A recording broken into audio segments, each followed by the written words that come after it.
ਵਾਹਿਗੁਰੂ ਜੀ ਕਾ ਖਾਲਸਾ ਵਾਹਿਗੁਰੂ ਜੀ ਕੀ ਫਤਿਹ। ਅੱਜ ਅਸੀਂ ਇਟਲੀ ਦੇ ਖੂਬਸੂਰਤ ਸ਼ਹਿਰ ਕਾਜ਼ਲ ਮਰਾਨੋ ਦੇ ਉਸ ਇਤਿਹਾਸਕ ਗੁਰਦੁਆਰਾ ਸਾਹਿਬ 'ਚ ਮੌਜੂਦ ਹੈ ਜਿਹਨਾਂ ਨੇ ਪੰਥ ਦਾ ਇਤਿਹਾਸ ਸਿਰਜਿਆ ਹੋਇਆ। ਜਦੋਂ ਅਸੀਂ ਸੰਤ ਸਿਪਾਹੀ ਦਾ ਮੁਕੰਮਲ ਰੂਪ ਦੇਖਣਾ ਹੁੰਦਾ ਹੈ ਤੇ ਸਾਡਾ ਧਿਆਨ ਬਾਬਾ ਦੀਪ ਸਿੰਘ ਜੀ ਸ਼ਹੀਦ, ਜਿਹੜੇ ਬਹੁਤ ਵੱਡੇ ਸਕਾਲਰ, ਜਿਨ੍ਹਾਂ ਨੇ ਆਪਣੀ ਕਲਮ ਨਾਲ 4 ਗੁਰੂ ਗ੍ਰੰਥ ਸਾਹਿਬ ਦੇ ਸਰੂਪ ਲਿਖੇ, ਦਮਦਮਾ ਸਾਹਿਬ 'ਚ ਹੁੰਦਿਆਂ ਉਹ ਸਾਰੇ ਤਖਤਾਂ ਤੇ ਪਹੁੰਚਾਏ ਤੇ ਫਿਰ ਜਿਵੇਂ ਸੀਸ ਤਲੀ ਤੇ ਧਰ ਕੇ ਉਹਨਾਂ ਨੇ ਦਰਬਾਰ ਸਾਹਿਬ, ਅਕਾਲ ਤਖਤ ਸਾਹਿਬ ਦੀ ਅਜ਼ਮਤ ਲਈ ਸ਼ਹੀਦੀ ਪਾਈ। ਔਰ ਅੱਜ ਜਦੋਂ ਅਸੀਂ 20ਵੀਂ ਸਦੀ ਦੇ ਵਿੱਚ ਉਸ ਰਾਹ ਤੇ ਤੁਰੇ, ਮਹਾਨ 20ਵੀਂ ਸਦੀ ਦੇ ਮਹਾਨ ਸਿੱਖ ਦਾ ਖਿਤਾਬ ਜਿਨ੍ਹਾਂ ਨੂੰ ਇਸ ਮਿਲੇਨੀਅਮ ਦੇ ਵਿੱਚ ਸਿੱਖ ਸੰਗਤਾਂ ਨੇ ਬੜੇ ਲੋਕਤੰਤਰੀ ਤਰੀਕੇ ਨਾਲ ਦਿੱਤਾ, 20ਵੀਂ ਸਦੀ ਦੇ ਮਹਾਨ ਸਿੱਖ ਸ਼ਹੀਦ ਸੰਤ ਜਰਨੈਲ ਸਿੰਘ ਜੀ ਖਾਲਸਾ ਪਿੰਡਰਾਂ ਵਾਲੇ, ਜਿਨ੍ਹਾਂ ਨੇ ਉਸੇ ਪੈੜ ਤੇ ਚੱਲਦਿਆਂ ਜਿਸ ਟਕਸਾਲ ਦੇ ਉਹ ਮੁਖੀ ਸਨ, ਉਹਨਾਂ ਨੇ 6 ਜੂਨ 1984 ਨੂੰ ਅਖੀਰਲੇ ਸਾਹ ਤੇ ਅਖੀਰਲੀ ਗੋਲੀ ਤੱਕ ਮੁਕਾਬਲਾ ਕਰਦਿਆਂ ਸ਼ਹੀਦੀ ਪਾਈ। ਔਰ ਇਹ ਲਫ਼ਜ਼ ਮੇਰੇ ਨਹੀਂ ਨੇ, ਇਹ ਉਸ ਵੇਲੇ ਦਾ ਜਿਹੜਾ ਫੌਜ ਦਾ ਉਹਨਾਂ ਦਾ ਜਰਨੈਲ ਜਿਸ ਤੋਂ ਉਹਨਾਂ ਨੇ ਹਮਲਾ ਕਰਵਾਇਆ, ਮੇਜਰ ਜਨਰਲ ਬਰਾੜ, ਉਸ ਨੇ ਮੀਡੀਆ ਨੂੰ ਐਡਰੈਸ ਕਰਦਿਆਂ ਕਿਹਾ ਸੀ, giving the ਐਡਵਰਸਰੀ his due they fought to the last breath and bullet, ਕਿ ਉਹ ਅਖੀਰਲੇ ਸਾਹ ਤੇ ਅਖੀਰਲੀ ਗੋਲੀ ਤੱਕ ਜੂਝੇ। ਜਿੱਥੇ ਅੱਜ ਅਸੀਂ ਇਸ ਗੁਰਦੁਆਰਾ ਸਾਹਿਬ 'ਚ ਜਿਹੜੇ ਵੀਰ ਬੜੇ ਸ਼ਾਰਟ ਨੋਟਿਸ ਤੇ ਹੀ ਆਏ ਨੇ, ਸਾਡੀ ਆਮਦ ਜਿਹੜੀ ਕਿ ਜਰਮਨ ਦੇ ਵਿੱਚ ਸੀ, ਕਿਉਂਕਿ ਗੁਰਦੁਆਰਾ ਸਿੱਖ ਸੈਂਟਰ ਫਰੈਂਕਫਰਟ 'ਚ ਬੀਤੇ ਸੈਚਰਡੇ ਸੰਡੇ ਵਰਲਡ ਸਿੱਖ ਪਾਰਲੀਮੈਂਟ ਦਾ ਬਹੁਤ ਵੱਡਾ ਸਮਾਗਮ ਸੀ, 2 ਰੋਜ਼ਾ ਸੈਸ਼ਨ ਸੀ, ਜਿਸ ਦੇ ਵਿੱਚ 12 ਤੋਂ ਜ਼ਿਆਦਾ ਮੁਲਕਾਂ ਦੇ 200 ਤੋਂ ਜ਼ਿਆਦਾ ਨੁਮਾਇੰਦਿਆਂ ਨੇ ਸ਼ਮੂਲੀਅਤ ਕੀਤੀ। ਉੱਥੋਂ ਅਸੀਂ ਜਰਮਨ ਦੇ ਟੂਰ ਤੋਂ ਬਾਅਦ ਸਵਿਟਜ਼ਰਲੈਂਡ ਆਏ, ਜਿੱਥੇ ਅਸੀਂ ਉਹਨਾਂ ਬਹਾਦਰ ਯੋਧਿਆਂ ਨੂੰ, ਜਿਨ੍ਹਾਂ ਨੇ ਸਿੱਖ ਕੌਮ ਦੇ ਕੇਸ ਨੂੰ ਇੰਟਰਨੈਸ਼ਨਲ ਲੈਵਲ ਤੇ ਪਹੁੰਚਾਉਣ ਲਈ ਜਹਾਜ਼ ਅਗਵਾ ਕੀਤੇ, ਉਹਨਾਂ 'ਚੋਂ 4 ਸਿੰਘ ਜਿਹੜੇ ਨੇ, ਹਾਲਾਂ 5 ਹਾਈਜੈਕਿੰਗਸ ਹੋਈਆਂ ਇਸ ਪੀਰੀਅਡ, 2 ਹਾਈਜੈਕਿੰਗਸ ਸਫਲ ਹੋਈਆਂ, ਉਹਨਾਂ 'ਚੋਂ 4 ਸਿੰਘ ਜਿਹੜੇ ਨੇ ਭਾਈ ਜਸਪੀਰ ਸਿੰਘ, ਭਾਈ ਹਰਮਹਿੰਦਰ ਸਿੰਘ, ਭਾਈ ਕਰਨ ਸਿੰਘ ਔਰ ਭਾਈ ਗੁਰਦੀਪ ਸਿੰਘ ਪਰਦੇਸੀ, ਇਹ ਇੱਕ ਉਹਨਾਂ 'ਚੋਂ ਪਰਦੇਸੀ ਜਰਮਨ 'ਚ ਨੇ, ਬਾਕੀ 3 ਸਵਿਟਜ਼ਰਲੈਂਡ 'ਚ ਨੇ। ਉਹਨਾਂ ਨਾਲ ਅਸੀਂ ਮੁਲਾਕਾਤ ਕੀਤੀ, ਉਹਨਾਂ ਦੇ ਵੀ ਅਸੀਂ ਪੋਡਕਾਸਟ ਜਿਹੜੇ ਰਿਕਾਰਡ ਕੀਤੇ ਨੇ ਤੁਹਾਡੇ ਤੱਕ ਪਹੁੰਚਾਵਾਂਗੇ। ਔਰ ਅੱਜ ਸਾਡਾ ਪੜਾਅ ਇਟਲੀ ਦੇ ਵਿੱਚ, ਰਾਤ ਅਸੀਂ ਮਿਲਾਨ ਆਏ ਔਰ ਬੜੇ ਸ਼ਾਰਟ ਨੋਟਿਸ ਤੇ ਅਸੀਂ ਸ਼ੁਕਰਗੁਜ਼ਾਰ ਹਾਂ ਸਿੰਘਾਂ ਦੇ, ਜਿਨ੍ਹਾਂ ਨੇ ਸਾਰੇ ਵੀਰਾਂ ਨੂੰ ਇਕੱਠੇ ਕੀਤਾ। ਸਾਡਾ ਮਕਸਦ ਇਹ ਹੈ ਕਿ ਦੇਖੋ, ਹਕੂਮਤ ਦੇ ਨਾਲ ਜੰਗ ਸਾਡੇ ਯੋਧਿਆਂ ਨੇ 1 ਦਹਾਕਾ ਪੂਰੀ ਬਹਾਦਰੀ ਦੇ ਨਾਲ ਲੜੀ ਹੈ। ਸਾਨੂੰ ਹਮੇਸ਼ਾ ਆਪਣੇ ਬੇਅੰਤ ਸਿੰਘਾਂ, ਸਤਵੰਤ ਸਿੰਘਾਂ, ਜਿੰਦਿਆਂ, ਸੁੱਖਿਆਂ, ਦਿਲਾਵਰ ਸਿੰਘਾਂ, ਰਾਜਵਾਣਿਆਂ, ਹਵਾਰਿਆਂ ਤੇ ਮਾਣ ਰਹੇਗਾ। ਔਰ ਅੱਜ ਜਦੋਂ ਅਸੀਂ ਗੱਲਬਾਤ ਵੀ ਕਰ ਰਹੇ ਹਾਂ, ਅੱਜ ਤੋਂ ਠੀਕ 1 ਦਿਨ ਪਹਿਲਾਂ 9 ਅਕਤੂਬਰ ਦਾ ਉਹ ਦਿਨ ਸੀ, ਜਿਸ ਦਿਨ 9 ਅਕਤੂਬਰ 1992 ਨੂੰ ਸਾਡੇ ਉਹ ਖਾਲਿਸਤਾਨੀ ਗਗਨ ਦੇ ਰੋਸ਼ਨ ਸਿਤਾਰੇ ਭਾਈ ਹਰਜਿੰਦਰ ਸਿੰਘ ਜਿੰਦਾ, ਭਾਈ ਸੁਖਦੇਵ ਸਿੰਘ ਸੁੱਖਾ, ਉਹਨਾਂ ਨੇ ਪੂਨਾ ਜੇਲ੍ਹ ਦੇ ਵਿੱਚ ਫਾਂਸੀ ਦੇ ਰੱਸੇ ਨੂੰ ਇਵੇਂ ਗਲ 'ਚ ਪਾਇਆ ਮਾਨੋ ਗੁਰੂ ਕਲਗੀਧਰ ਪਾਤਸ਼ਾਹ ਦੀ ਗੋਦ ਦੀਆਂ ਲੋਰੀਆਂ ਲੈ ਰਹੇ ਹੋਣ। ਔਰ ਉਹਨਾਂ ਨੇ ਜਿਹੜਾ ਸ਼ਹਾਦਤ ਤੋਂ ਪਹਿਲਾਂ ਇੱਕ ਪੱਤਰ ਉਸ ਵੇਲੇ ਦੇ ਪ੍ਰੈਜ਼ੀਡੈਂਟ ਨੂੰ ਲਿਖਿਆ ਸੀ, ਅੰਗਰੇਜ਼ੀ ਦੇ ਵਿੱਚ ਵੀ ਉਹ ਸਾਰੇ ਮੀਡੀਆ ਨੇ ਛਾਪਿਆ। ਉਹਦੇ 'ਚ ਉਹਨਾਂ ਨੇ ਕਿਹਾ ਸੀ, ਵੈਨ ਦਾ ਨੇਸ਼ਨਸ ਅਵੇਕ ਹਿਸਟਰੀ ਸ਼ਿਵਰਸ, ਕਿ ਜਦੋਂ ਕੌਮਾਂ ਜਾਗਦੀਆਂ ਨੇ ਤਾਂ ਇਤਿਹਾਸ ਨੂੰ ਕੰਬਣੀ ਛੇੜ ਦਿੰਦੀਆਂ ਨੇ। ਔਰ ਇਹਦੇ 'ਚ ਕੋਈ ਸ਼ੱਕ ਨਹੀਂ ਹੈ ਕਿ ਇਤਿਹਾਸ ਅੱਜ ਜਦੋਂ ਅਸੀਂ ਇਹ ਵਰ੍ਹਾ 2023-2024 ਦੇਖਦੇ ਹਾਂ, ਬੇਸ਼ੱਕ ਭਾਰਤ ਦੀ ਹਕੂਮਤ ਨੇ ਹਮੇਸ਼ਾ ਪ੍ਰੋਪੇਗੈਂਡੇ ਦੀ ਵਾਰਫੇਅਰ ਦਾ ਸਹਾਰਾ ਲਿਆ। ਉਹਨਾਂ ਨੇ ਇਹ ਕਹਿਣ ਦੀ ਕੋਸ਼ਿਸ਼ ਕੀਤੀ ਕਿ ਅਲਗਾਵਵਾਦੀ, ਅੱਤਵਾਦੀ, ਉਗਰਵਾਦੀ ਨੇ। ਉਹਨਾਂ ਨੇ ਇਹ ਦੱਸਣ ਦਾ ਯਤਨ ਕੀਤਾ ਕਿ ਇਹ ਐਵੇਂ ਮੁੱਠੀ ਭਰ ਲੋਕ ਨੇ, ਇਹਨਾਂ ਨੇ ਦੁਕਾਨਾਂ ਖੋਲੀਆਂ ਹੋਈਆਂ ਬਾਹਰ ਔਰ ਸਿੱਖ ਖਾਲਿਸਤਾਨ ਨਹੀਂ ਚਾਹੁੰਦੇ। ਔਰ ਮੈਂ ਇਹ ਗੱਲ TV 84 ਦੇ ਵਿਊਅਰਸ ਨੂੰ ਫਖਰ ਨਾਲ ਦੱਸਣਾ ਚਾਹੁੰਦਾ ਕਿ ਜਿਹੜੀ ਖਾਲਿਸਤਾਨ ਰੈਫਰੈਂਡਮ ਦੀ ਮੁਹਿੰਮ ਵੀ ਚੱਲੀ, ਇਹ ਗੁਰਦੁਆਰਾ ਸਾਹਿਬ ਹੈ ਜਿੱਥੇ ਕਿ ਖਾਲਿਸਤਾਨ ਰੈਫਰੈਂਡਮ ਦੀਆਂ ਵੋਟਾਂ ਵੀ ਪਈਆਂ ਨੇ। ਔਰ ਭਾਈ ਹਰਦੀਪ ਸਿੰਘ ਨਿੱਜਰ ਦੀ ਸ਼ਹਾਦਤ, ਔਰ ਉਸ ਤੋਂ ਠੀਕ ਕੁਝ ਹਫ਼ਤੇ ਪਹਿਲਾਂ ਲਾਹੌਰ ਦੇ ਵਿੱਚ ਭਾਈ ਪਰਮਜੀਤ ਸਿੰਘ ਪੰਜਵੜ, ਜਿਹੜੇ ਸਾਡੇ ਇੱਕ ਬੜੇ ਯੂਨੀਕ ਜਰਨੈਲ ਸਨ, ਜਿਸ ਫੋਰਸ ਨੂੰ ਖਾਲਿਸਤਾਨ ਕਮਾਂਡੋ ਫੋਰਸ, ਜਿਸ ਦੇ ਮੁਖੀ ਭਾਈ ਮਨਵੀਰ ਸਿੰਘ ਹੋਰਾਂ ਨੂੰ ਸੰਤ ਪਿੰਡਰਾਂ ਵਾਲਿਆਂ ਦਾ ਥਾਪੜਾ ਸੀ, ਜੂਨ 84 ਦੇ ਵਿੱਚ ਵੀ ਉਹ ਜੂਝੇ। ਫਿਰ ਜਨਰਲ ਲਾਭ ਸਿੰਘ, ਜਿਹੜੇ ਸੱਚਮੁੱਚ ਦੇ ਜਨਰਲਾਂ ਵਾਂਗ ਜਿਵੇਂ ਹਕੂਮਤ ਉਹਨਾਂ ਤੋਂ ਖੌਫਜ਼ਦਾ ਸੀ, ਤੇ ਫਿਰ ਭਾਈ ਪਰਮਜੀਤ ਸਿੰਘ ਪੰਜਵੜ, ਜਿਹੜਾ ਪੰਜਵੜ ਸਾਡਾ ਉਹ ਇਤਿਹਾਸਕ ਪਿੰਡ ਹੈ ਜਿੱਥੋਂ ਕਦੇ ਭਾਈ ਹਰੀ ਸਿੰਘ ਔਰ ਦੂਜੇ ਭੰਗੀ ਸਰਦਾਰਾਂ ਨੇ ਲਾਹੌਰ ਫਤਿਹ ਕੀਤਾ ਸੀ 1764 ਦੇ ਵਿੱਚ, ਔਰ ਬੜੀ ਪਾਵਰਫੁਲ ਮਿਸਲ। ਔਰ ਅੱਜ ਦੇ ਪੀਰੀਅਡ 'ਚ ਵੀ ਇਹ ਉਹ ਸਾਰੀ ਬੈਲਟ ਹੈ ਮਾਝੇ ਦੀ, ਜਿੱਥੋਂ ਮਾਈ ਭਾਗੋ ਔਰ 12 ਮਿਸਲਾਂ ਦਾ ਜੇ ਇਤਿਹਾਸ ਦੇਖੀਏ ਤੇ ਮਾਝੇ ਦੇ ਇਸ ਨਿਊਕਲੀਅਸ ਦੇ ਨਾਲ ਜੁੜਦਾ ਹੈ। ਔਰ ਭਾਈ ਪਰਮਜੀਤ ਸਿੰਘ ਪੰਜਵੜ ਨੂੰ ਮਈ ਦੇ ਮਹੀਨੇ 'ਚ ਜਿਹੜਾ ਉਹ ਲਾਹੌਰ ਦੇ ਵਿੱਚ ਸ਼ਹੀਦ ਕੀਤਾ ਗਿਆ।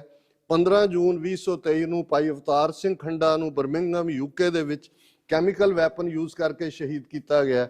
ਔਰ ਫਿਰ ਭਾਈ ਹਰਦੀਪ ਸਿੰਘ ਨਿੱਜਰ 18 ਸਤੰਬਰ ਨੂੰ, ਜਿਹੜੇ ਕਿ ਕੈਨੇਡਾ ਦੇ ਵਿੱਚ ਖਾਲਿਸਤਾਨ ਰੈਫਰੈਂਡਮ ਦੇ ਮੋਢੀਆਂ ਚੋਂ ਸਨ, ਉਹਨਾਂ ਨੂੰ ਸ਼ਹੀਦ ਕੀਤਾ ਗਿਆ।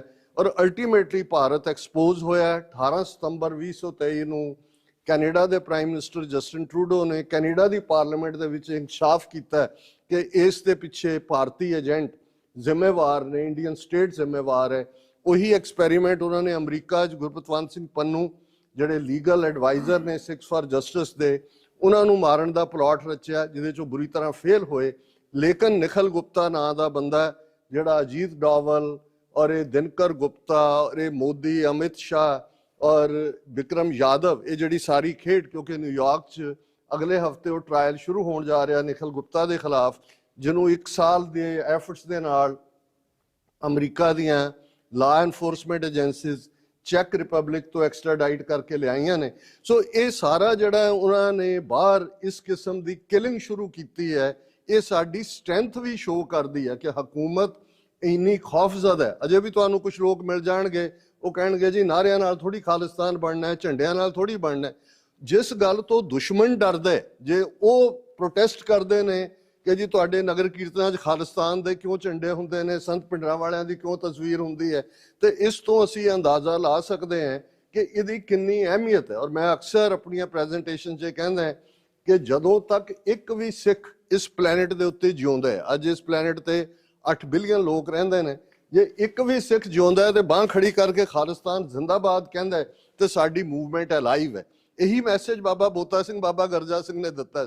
ਸੋ ਤੁਸੀਂ, ਮੈਂ ਸਮਝਦਾ ਵੀ ਇੱਕ ਉਸ ਇਤਿਹਾਸ ਦੇ ਮੋੜ ਦੇ ਉੱਤੇ ਤੁਹਾਡੇ ਸਾਹਮਣੇ ਇੱਕ ਰੋਲ ਹੈ, ਜਿਸ ਨੂੰ ਅਸੀਂ ਸਮਝਦੇ ਹਾਂ ਕਿ ਵੀ ਇਸ ਵੇਲੇ ਜੋ ਇੰਟਰਨੈਸ਼ਨਲ ਹਾਲਾਤ ਬਣ ਰਹੇ ਨੇ, ਜਿਹਨੂੰ ਅਸੀਂ ਜੀਓ ਪੋਲਿਟਿਕਸ ਕਹਿੰਦੇ ਹਾਂ, ਸਾਡੇ ਖਿੱਤੇ 'ਚ ਸ਼ਿਫਟ ਹੋ ਰਹੀ ਹੈ। ਔਰ ਇਹ ਮੌਕਾ ਹੈ, ਇਸ ਵੇਲੇ ਲੱਗਦਾ ਹੈ ਵੀ ਖਾਲਿਸਤਾਨ ਦੀ ਕਾਇਮੀ ਬਹੁਤ ਜਲਦੀ ਇੱਕ ਹਕੀਕਤ ਬਣਨ ਵਾਲੀ ਹੈ। ਪਰ ਕੌਮਾਂ ਦੀ ਜ਼ਿੰਦਗੀ ਦੇ ਵਿੱਚ ਜਿਹੜੇ ਇਤਿਹਾਸਕ ਮੋੜ ਆਉਂਦੇ ਨੇ, ਜੇ ਉਹਨੂੰ ਅਸੀਂ ਯੂਨਿਟੀ ਦੇ ਨਾਲ, ਇੱਕ ਮੁਠਤਾ ਦੇ ਨਾਲ, ਸਾਂਝੀਵਾਲਤਾ ਦੇ ਨਾਲ ਆਪਣੀ ਸਟਰੈਂਥ ਨੂੰ ਚੈਨਲਾਈਜ਼ ਕਰੀਏ ਤੇ ਫਿਰ ਉਹਦੇ ਚੋਂ ਰਿਜ਼ਲਟ ਨਿਕਲਦੇ ਨੇ। ਤੇ ਜੇ ਇਵੇਂ ਹੀ ਜਿਹੜਾ ਉਹ 5 ਪੂਰਬੀਏ 15 ਚੁੱਲ੍ਹੇ ਜਿਹੜਾ ਕਿਹਾ ਜਾਂਦਾ ਸੀ, ਉਵੇਂ ਦਾ ਅਸੀਂ ਕਰਾਂਗੇ ਤੇ ਫਿਰ ਜਿਵੇਂ 47 ਦੇ ਦੌਰ 'ਚ ਸਾਡੀ ਲੀਡਰਸ਼ਿਪ ਨੇ ਬੇਵਕੂਫੀ ਕਰਕੇ ਮੌਕਾ ਗਵਾਇਆ, ਸਾਨੂੰ ਵੀ ਅਗਲੀ ਜਨਰੇਸ਼ਨ ਇਹੀ ਤਾਨਾ ਦੇਗੀ ਕਿ ਤੁਹਾਡੇ ਕੋਲ ਮੌਕਾ ਆਇਆ ਸੀ, ਤੁਸੀਂ ਇਸ ਨੂੰ ਜਿਹੜਾ ਵੇਸਟ ਕੀਤਾ। ਸੋ ਮੈਂ ਪਹਿਲਾਂ ਤਾਂ ਤੁਹਾਡਾ ਸਭ ਦਾ ਸ਼ੁਕਰੀਆ ਅਦਾ ਕਰਦਾ, ਤੁਸੀਂ ਸਾਰੇ ਬੜੇ ਸ਼ਾਰਟ ਨੋਟਿਸ ਤੇ ਆਏ ਹੋ।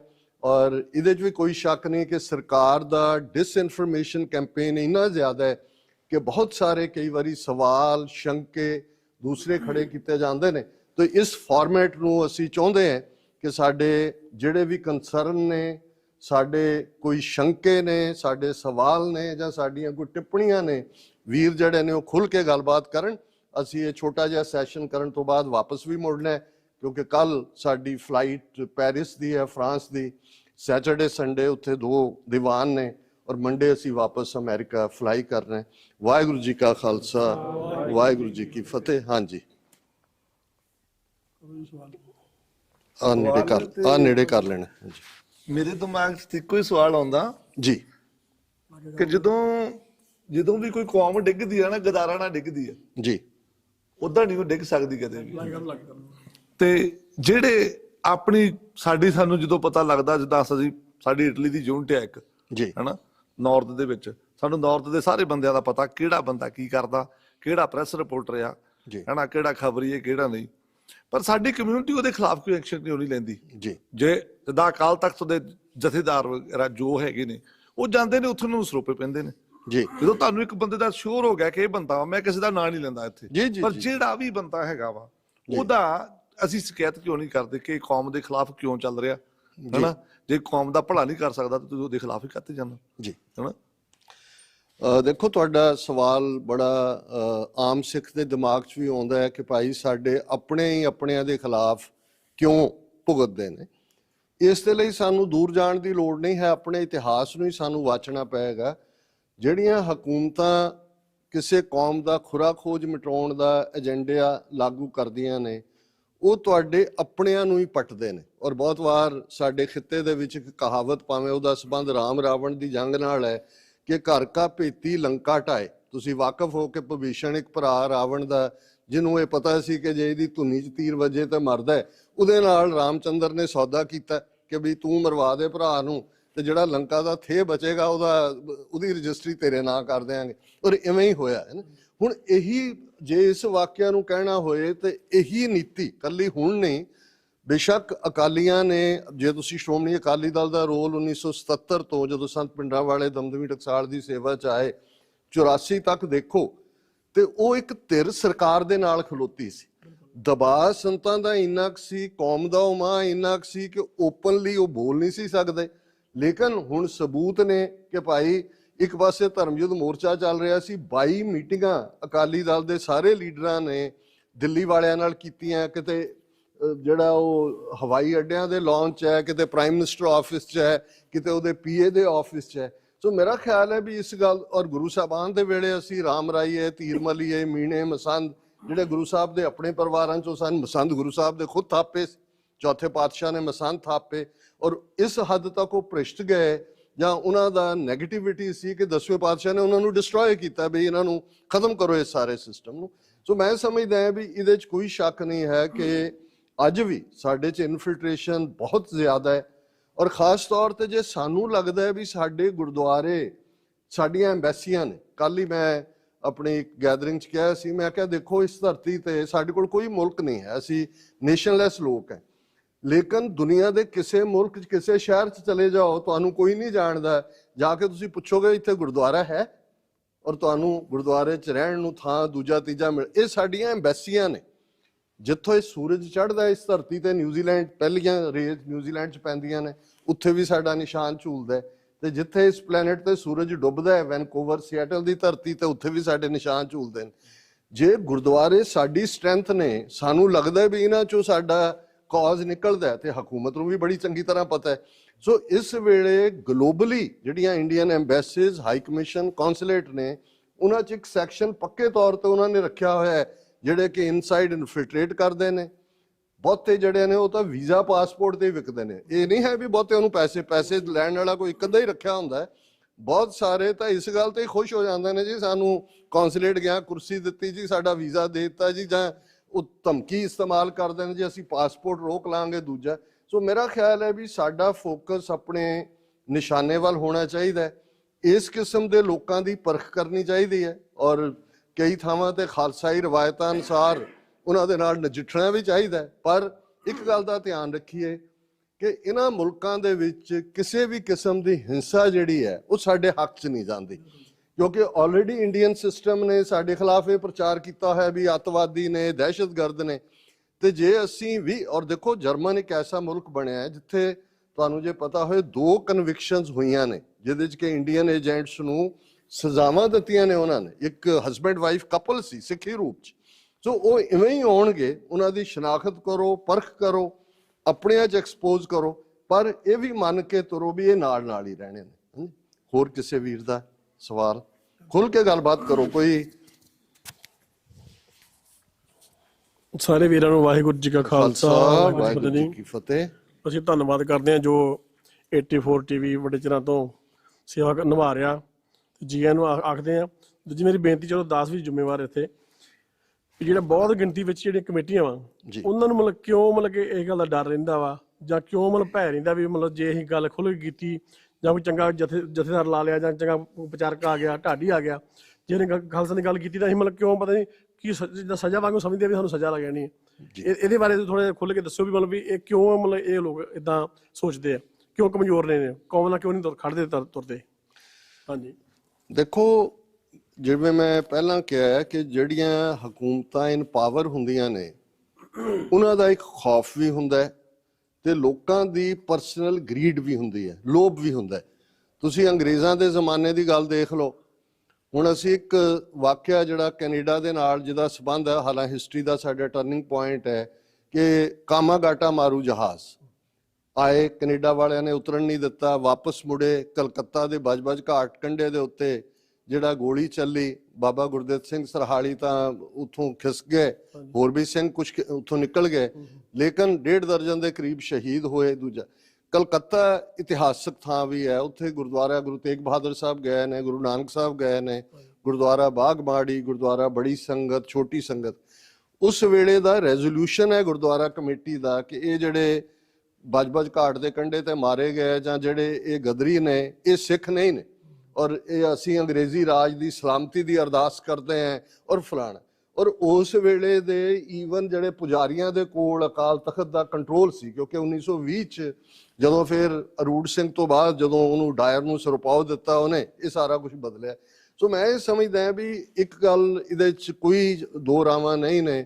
ਬਹੁਤ ਸਾਰੇ ਤਾਂ ਐਸੇ ਨੇ ਜਿਨ੍ਹਾਂ ਨੂੰ ਇਹੀ ਲੱਗਦਾ ਵੀ ਜਿਹੜੀ ਸਾਡੇ ਹਿੱਸੇ ਕਿੱਲਾ 2 ਕਿੱਲਾ ਪੈਲੀ ਆਉਂਦੀ ਹੈ ਤੇ ਜੇ ਸਾਡਾ ਵਾਪਸ ਜਾਣਾ ਨਾ ਹੋਇਆ ਤਾਂ ਪਤਾ ਨਹੀਂ ਉਹ ਸਾਡੇ ਸ਼ਰੀਕ ਲੈ ਜਾਣਗੇ, ਦੂਜਾ ਲੈ ਜਾਏਗਾ, ਕਈ ਤਾਂ ਉਹਦੇ ਤੋਂ ਹੀ ਕੀਤਾ ਹੋਇਆ।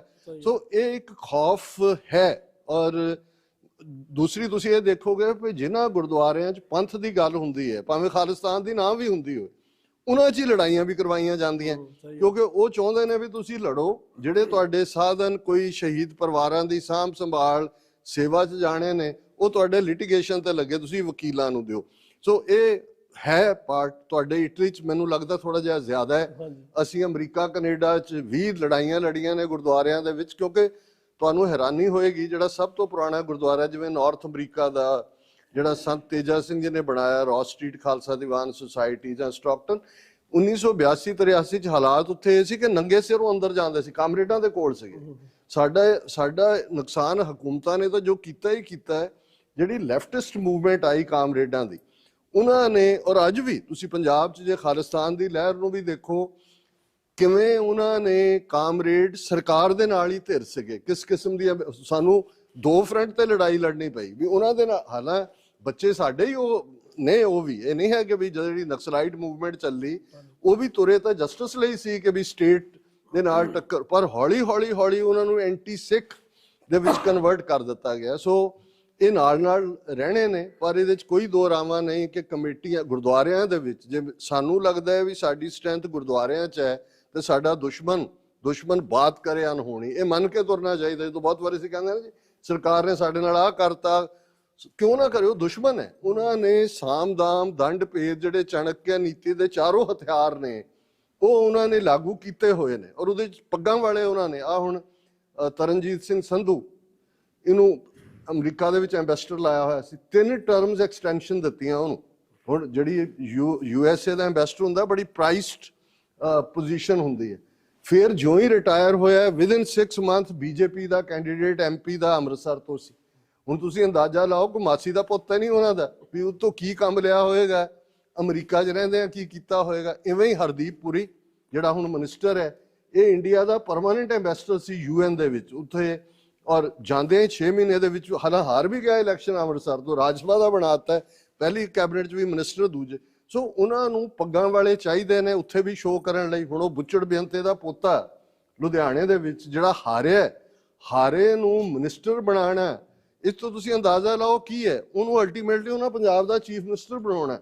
ਜੋ ਦਿੱਲੀ ਦੀਆਂ ਨੀਤੀਆਂ ਨੇ ਉਹ ਪੱਗ ਵਾਲਾ ਰੱਖ ਕੇ, ਬੁੱਚੜ ਬੇਅੰਤਾ ਵੀ ਪੱਗ ਵਾਲਾ ਹੈ, KP ਗਿੱਲ ਵੀ ਪੱਗ ਵਾਲਾ ਹੈ, ਅਜੀਤ ਸੰਧੂ, ਇਹ ਸਾਰੇ ਜਿਹੜੇ ਨੇ ਤੁਸੀਂ ਇਹਨਾਂ ਦੀਆਂ ਸ਼ਕਲੋ ਸੂਰਤਾਂ ਦੇਖੋ। ਆਰਡਰ ਕਿਸੇ ਦਾ ਹੁੰਦਾ ਹੈ, ਇਹ ਜਿਹੜੇ ਨੇ ਇਹ ਫਰਦਰ ਸੰਦ ਨੇ ਹਕੂਮਤ ਦੇ। ਸੋ ਇਹੀ ਕਾਰਨ ਹੈ ਵੀ ਕਮੇਟੀਆਂ ਦੇ ਵਿੱਚ ਵੀ ਇੱਕ ਖੌਫ ਵੀ ਹੈ, ਔਰ ਪਿੱਛੇ ਵੀ ਹਰਾਸ ਕੀਤਾ ਜਾਂਦਾ ਹੈ ਪਰਿਵਾਰਾਂ ਨੂੰ। ਔਰ ਇਹ ਰਸਤਾ, ਇੱਕ ਗੱਲ ਦਾ ਸਾਨੂੰ ਧਿਆਨ ਰੱਖਣਾ ਚਾਹੀਦਾ ਹੈ ਕਿ ਜਦੋਂ ਗੁਰੂ ਅਮਰਦਾਸ ਸਾਹਿਬ ਜੀ ਨੇ ਫਰਮਾਇਆ ਸੀ ਕਿ ਭਾਈ ਇਸ ਗੱਲ ਦਾ ਧਿਆਨ ਰੱਖੋ ਕਿ ਵੀ ਇਹ ਜਿਹੜਾ ਖੰਨਿਓ ਨਿੱਕੀ ਵਾਲੋਂ ਖੰਨਿਓ ਤਿੱਖੀ ਵਾਲੋਂ ਨਿੱਕੀ ਏਤ ਮਾਰਗ ਜਾਣ, ਕਿ ਇਹ ਜਿਹੜਾ ਰਸਤਾ ਹੈ ਇਹ ਖੰਡੇ ਦੀ ਧਾਰ ਤੋਂ ਤਿੱਖਾ ਹੈ, ਵਾਲ ਤੋਂ ਬਰੀਕ ਹੈ। ਇਸ ਰਸਤੇ ਤੇ ਤੁਰਨਾ। ਔਰ ਗੁਰੂ ਨਾਨਕ ਸਾਹਿਬ ਦੀ ਬਾਣੀ ਅਸੀਂ ਪੜ੍ਹਦੇ ਹਾਂ ਸ਼ਲੋਕ 12 ਤੇ ਵਧੇਕ, ਜੋ ਤੋ ਪ੍ਰੇਮ ਖੇਲਨ ਕਾ ਚਾਓ, ਸਿਰ ਧਰ ਤਲੀ ਗਲੀ ਮੇਰੀ ਆਓ, ਇਤ ਮਾਰਗ ਪੈਰ ਧਰੀਜੈ, ਸਿਰ ਦੀਜੈ ਕਾਣ ਨਾ ਕੀਜੈ। ਕਿ ਜੇ ਤੈਨੂੰ ਪਿਆਰ ਦੀ ਖੇਡ ਖੇਡਣ ਦਾ ਸ਼ੌਕ ਹੈ ਤਾਂ ਸਿਰ ਨੂੰ ਤਲੀ ਤੇ ਰੱਖ ਲੈ ਤੇ ਮੇਰੀ ਗਲੀ ਵਿੱਚ ਆ ਜਾ। ਇਸ ਰਸਤੇ ਤੇ ਜਿਸ ਨੇ ਵੀ ਪੈਰ ਪਾਇਆ ਉਹਨੇ ਸਿਰ ਦੇ ਦਿੱਤਾ, ਪਿੱਠ ਨਹੀਂ ਦਿਖਾਈ।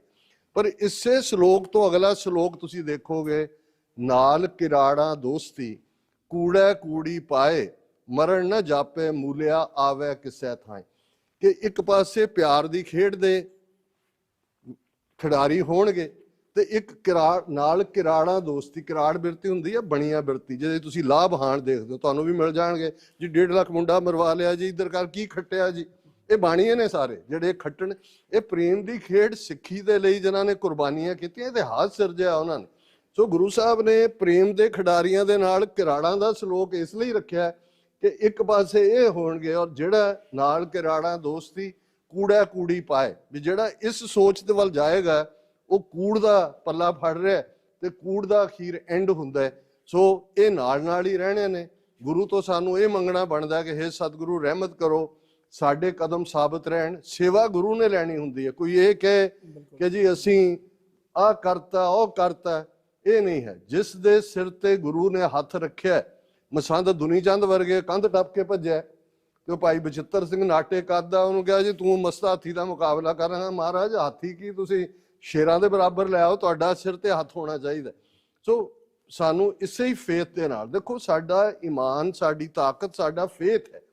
ਜਿਸ ਦਿਨ ਸਿੱਖ ਦੇ ਅੰਦਰੋਂ ਫੇਥ ਮੁੱਕ ਜਾਏ, ਔਰ 1.25 ਲੱਖ ਕੀ ਹੈ, ਜਦੋਂ ਅਸੀਂ ਕਹਿੰਦੇ ਜੀ 1.25 ਲੱਖ ਨਾਲ ਲੜਨ ਦਾ ਖਾਲਸੇ ਨੂੰ ਗੁਰੂ ਨੇ ਜਿਹੜਾ ਉਹ ਬਲ ਦਿੱਤਾ ਹੈ, ਕਿਉਂਕਿ ਅਸੀਂ ਮਾਈਨੋਰਿਟੀ ਹੈ। 1.25 ਲੱਖ ਦਾ ਮਤਲਬ ਹੋਣਾ, ਪਿਛਲੇ ਦਿਨਾਂ 'ਚ ਸਾਰਾ ਗੜੀ ਦਾ ਵਾਕਿਆ ਲੰਘਿਆ ਵੀ ਕਿਵੇਂ 20-21 ਸਿੱਖਾਂ ਨੇ, ਕਿਵੇਂ 10,000 ਤੋਂ ਜ਼ਿਆਦਾ ਜਿਹੜੇ ਨੇ ਉਸ ਦੇ ਹਮਲਾਵਰ, ਉਹਨਾਂ ਦਾ ਟਾਕਰਾ ਅਖੀਰਲੇ ਤਾਂ। ਔਰ ਇਹ ਸਪਿਰਿਟ ਹੈ 1.25 ਲੱਖੀ ਕਿ ਵੀ ਜਦੋਂ ਤੁਸੀਂ ਇਸ ਰਸਤੇ ਤੇ ਤੁਰੇ ਹੋ, ਗੁਰੂ ਦਾ ਤੁਹਾਡੇ ਸਿਰ ਦੇ ਉੱਤੇ ਹੱਥ ਹੈ ਔਰ ਤੁਸੀਂ ਇਹ ਮੰਨ ਕੇ ਤੁਰੋ ਕਿ ਪਹਿਲਾਂ ਤਾਂ ਨਿਸ਼ਚੈ ਕਰ ਆਪਣੀ ਜੀਤ ਕਰੋ, ਇਸ ਗੱਲ ਤੇ ਨਿਸ਼ਚਾ ਵੀ ਅਸੀਂ ਜਿੱਤਣਾ, ਤੇ ਜੇ ਜਿੱਤ ਨਹੀਂ ਹੈ ਤੇ ਅਤ ਹੀ ਰਣ ਮੈਂ ਤਬ ਜੂਝ ਮਰੋ, ਫਿਰ ਸ਼ਹਾਦਤ ਹੈ। ਔਰ ਇਹੀ ਸਿੱਖ ਕਹਿੰਦਾ ਸੀ 18ਵੀਂ ਸਦੀ ਕਿ ਹਮ ਰਾਖਤ ਪਾਤਸ਼ਾਹੀ ਦਾਵਾ ਜਾਂ ਇਤ ਕੋ ਜਾਂ ਅਗਲੋ ਪਾਵਾ, ਕਿ ਸਾਡਾ ਦਾਵਾ ਪਾਤਸ਼ਾਹ ਦਾ ਹੈ, ਬਾਦਸ਼ਾਹ ਦਾ ਹੈ, ਸੋਵਰਨਿਟੀ ਦਾ ਹੈ, ਪ੍ਰਭੂ ਸੱਤਾ ਦਾ ਹੈ। ਜੇ ਅਸੀਂ ਜਿੱਤ ਗਏ ਤੇ ਅਸੀਂ ਬਾਦਸ਼ਾਹ ਹੋਵਾਂਗੇ, ਤੇ ਜੇ ਸ਼ਹੀਦੀ ਮਿਲੀ ਤੇ ਗੁਰੂ ਦੀ ਗੋਦ ਦੀ ਪਾਤਸ਼ਾਹੀ ਹੈ। ਸੋ ਇਹੀ ਜਿਹੜੀ ਸਾਡੀ ਸਪਿਰਿਟ ਹੈ। ਹਾਂਜੀ, ਹੋਰ ਕੋਈ ਵੀਰ ਇਧਰੋਂ ਖੁੱਲ ਕੇ ਆਪਣਾ ਕੋਈ ਵੀ ਕਮੈਂਟ ਵੀ ਕਰ ਸਕਦੇ ਹੋ, ਜ਼ਰੂਰੀ ਨਹੀਂ ਕਿ ਸਵਾਲ ਹੈ, ਕੋਈ ਵੀ ਗੱਲ। ਹਾਂਜੀ, ਹਾਂ ਚਲੋ ਸਲਾਹ ਕਰ ਲੈ, ਕੋਈ ਬੋਲ ਲੋ। ਨਹੀਂ ਸੰਗੋ ਨਾ ਭਾਈ, ਕੋਈ ਫੀਸ ਨਹੀਂ ਲੱਗਣੀ।